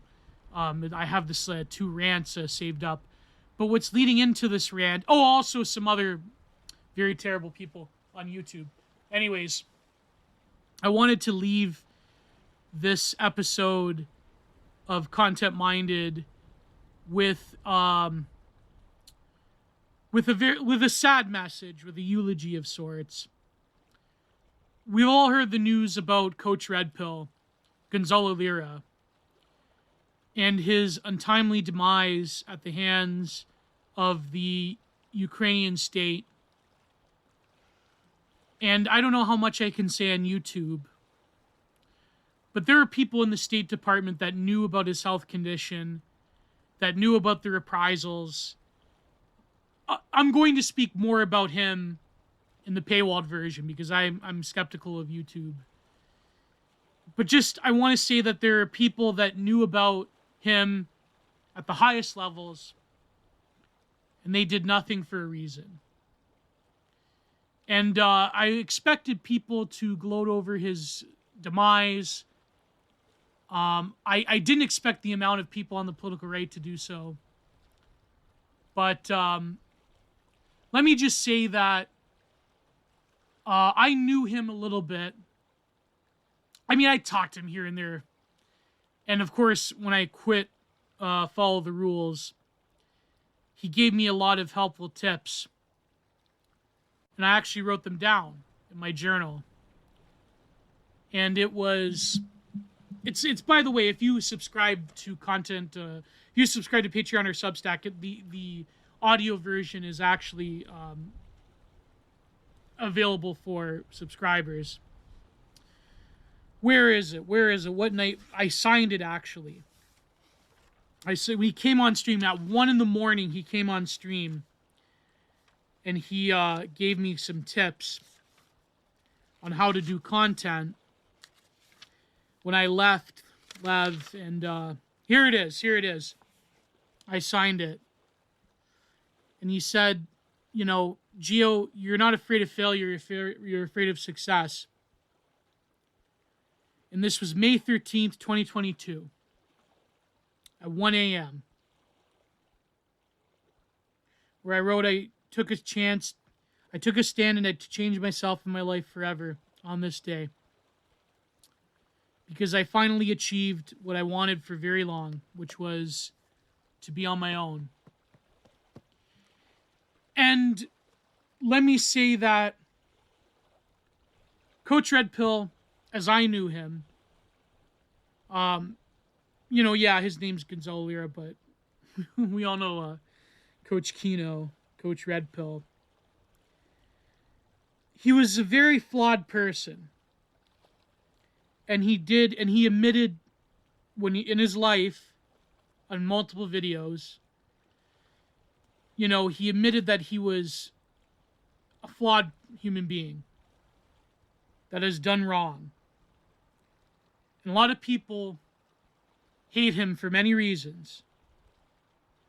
But in that moment of my need, he was there for me. And I won't forget that ever. But whatever you think of Coach Red Pill, of Gonzalo Lira, the man, despite all of his numerous flaws, despite things like his drama mongering and making enemies, and admittedly short-sighted activity in that part of the world, he was still a family man, and his demise was unjust. And I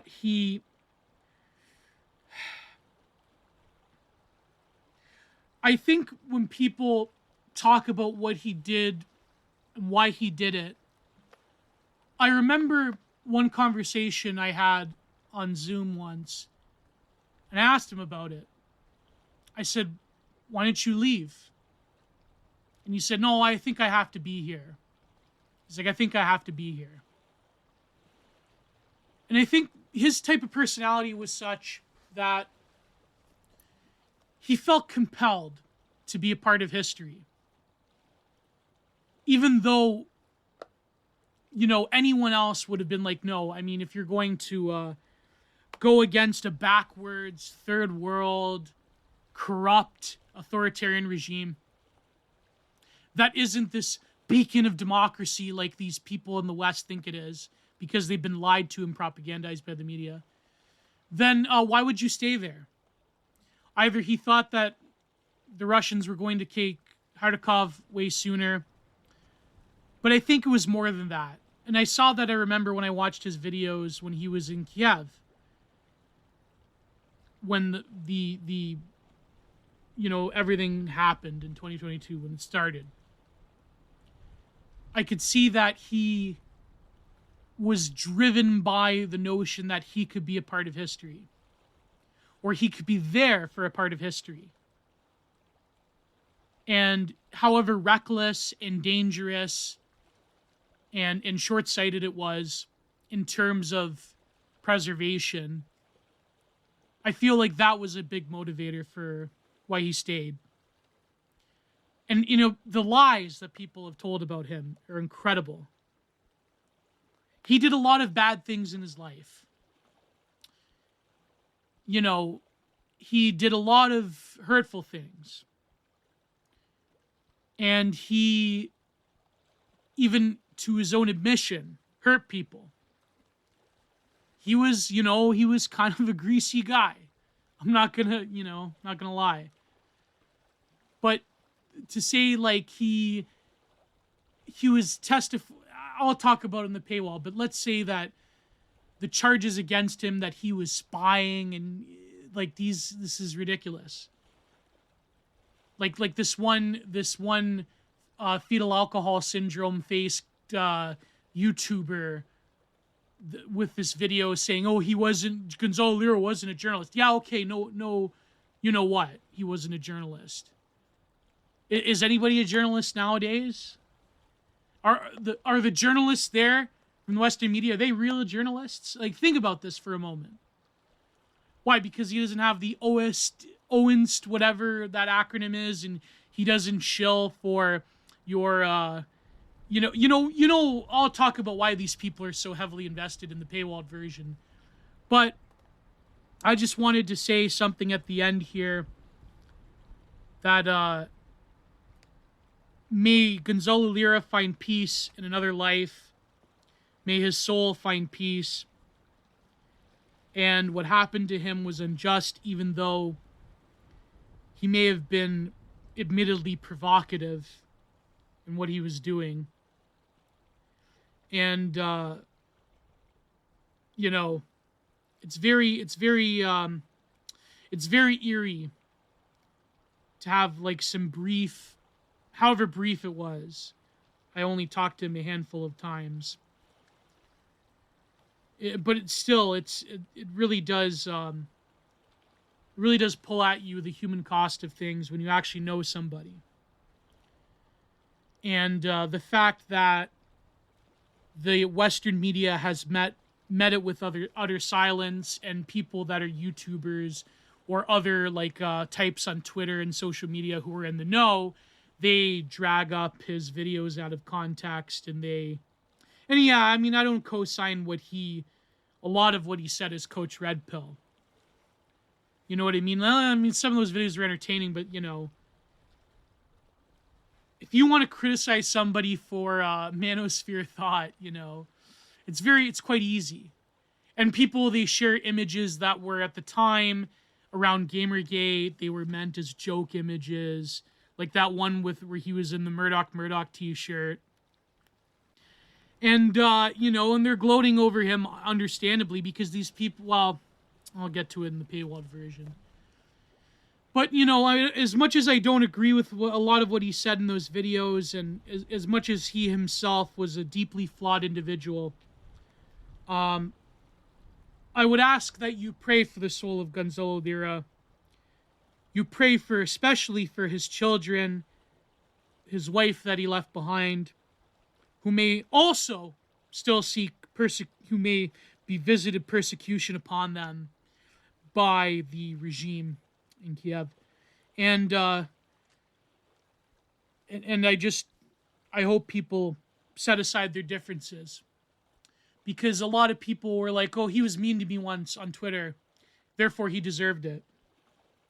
Yeah. But I think that people should put aside their relatively small grudges for the greater principle, which is that if it was anybody else who was an American citizen, and he was an American citizen, he was born in America, oh, but he was an Anglo, oh, but does that really matter in this case? They would have actually gone to hell and back to get him home, especially in his medical condition, if it was literally anybody else who was born on American soil. You have to realize that the regime traded one of the most notorious arms dealers in the world to the Russians, who caused more destruction and the end of innocent life in the 80s and 90s, Victor Bout, than a lot of people who have been born on this world.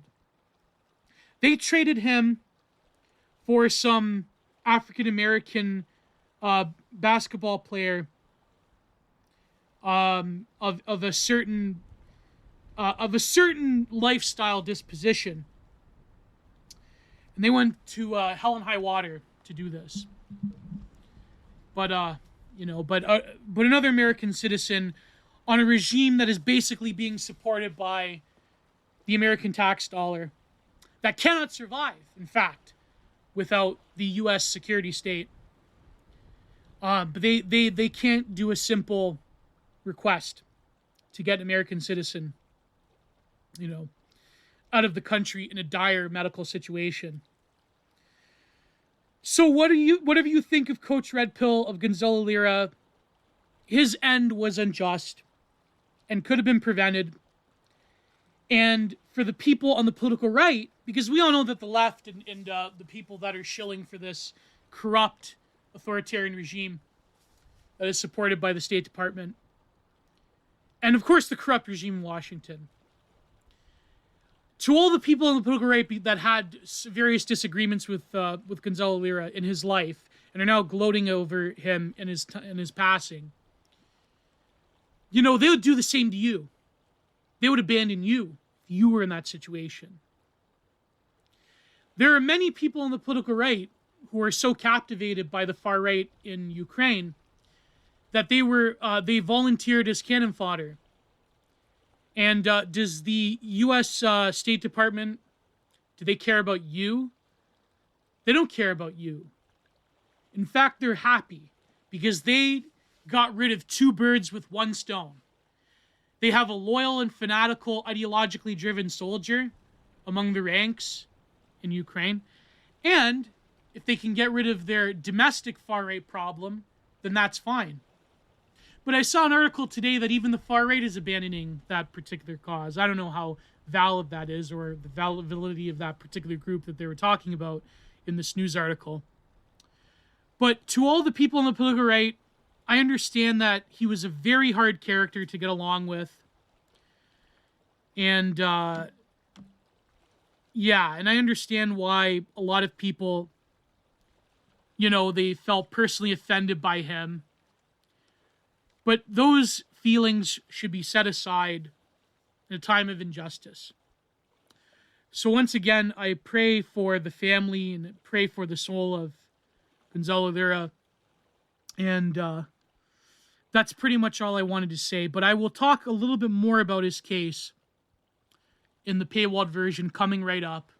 So head on over to Patreon or Substack where I talk about that. I talk about this other political rants and some other recent current event news in that part of the world.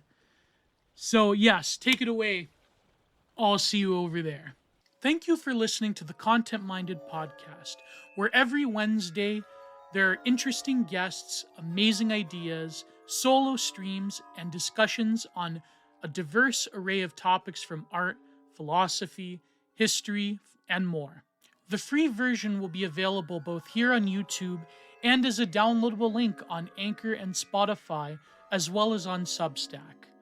Each week, the full, uncensored, and spicier version will now be available on both Patreon and Substack, where you will have access to the full archive of both Content Minded and of Giant Reviews, where I break down interesting texts every week, including other exciting paywalled articles and good content.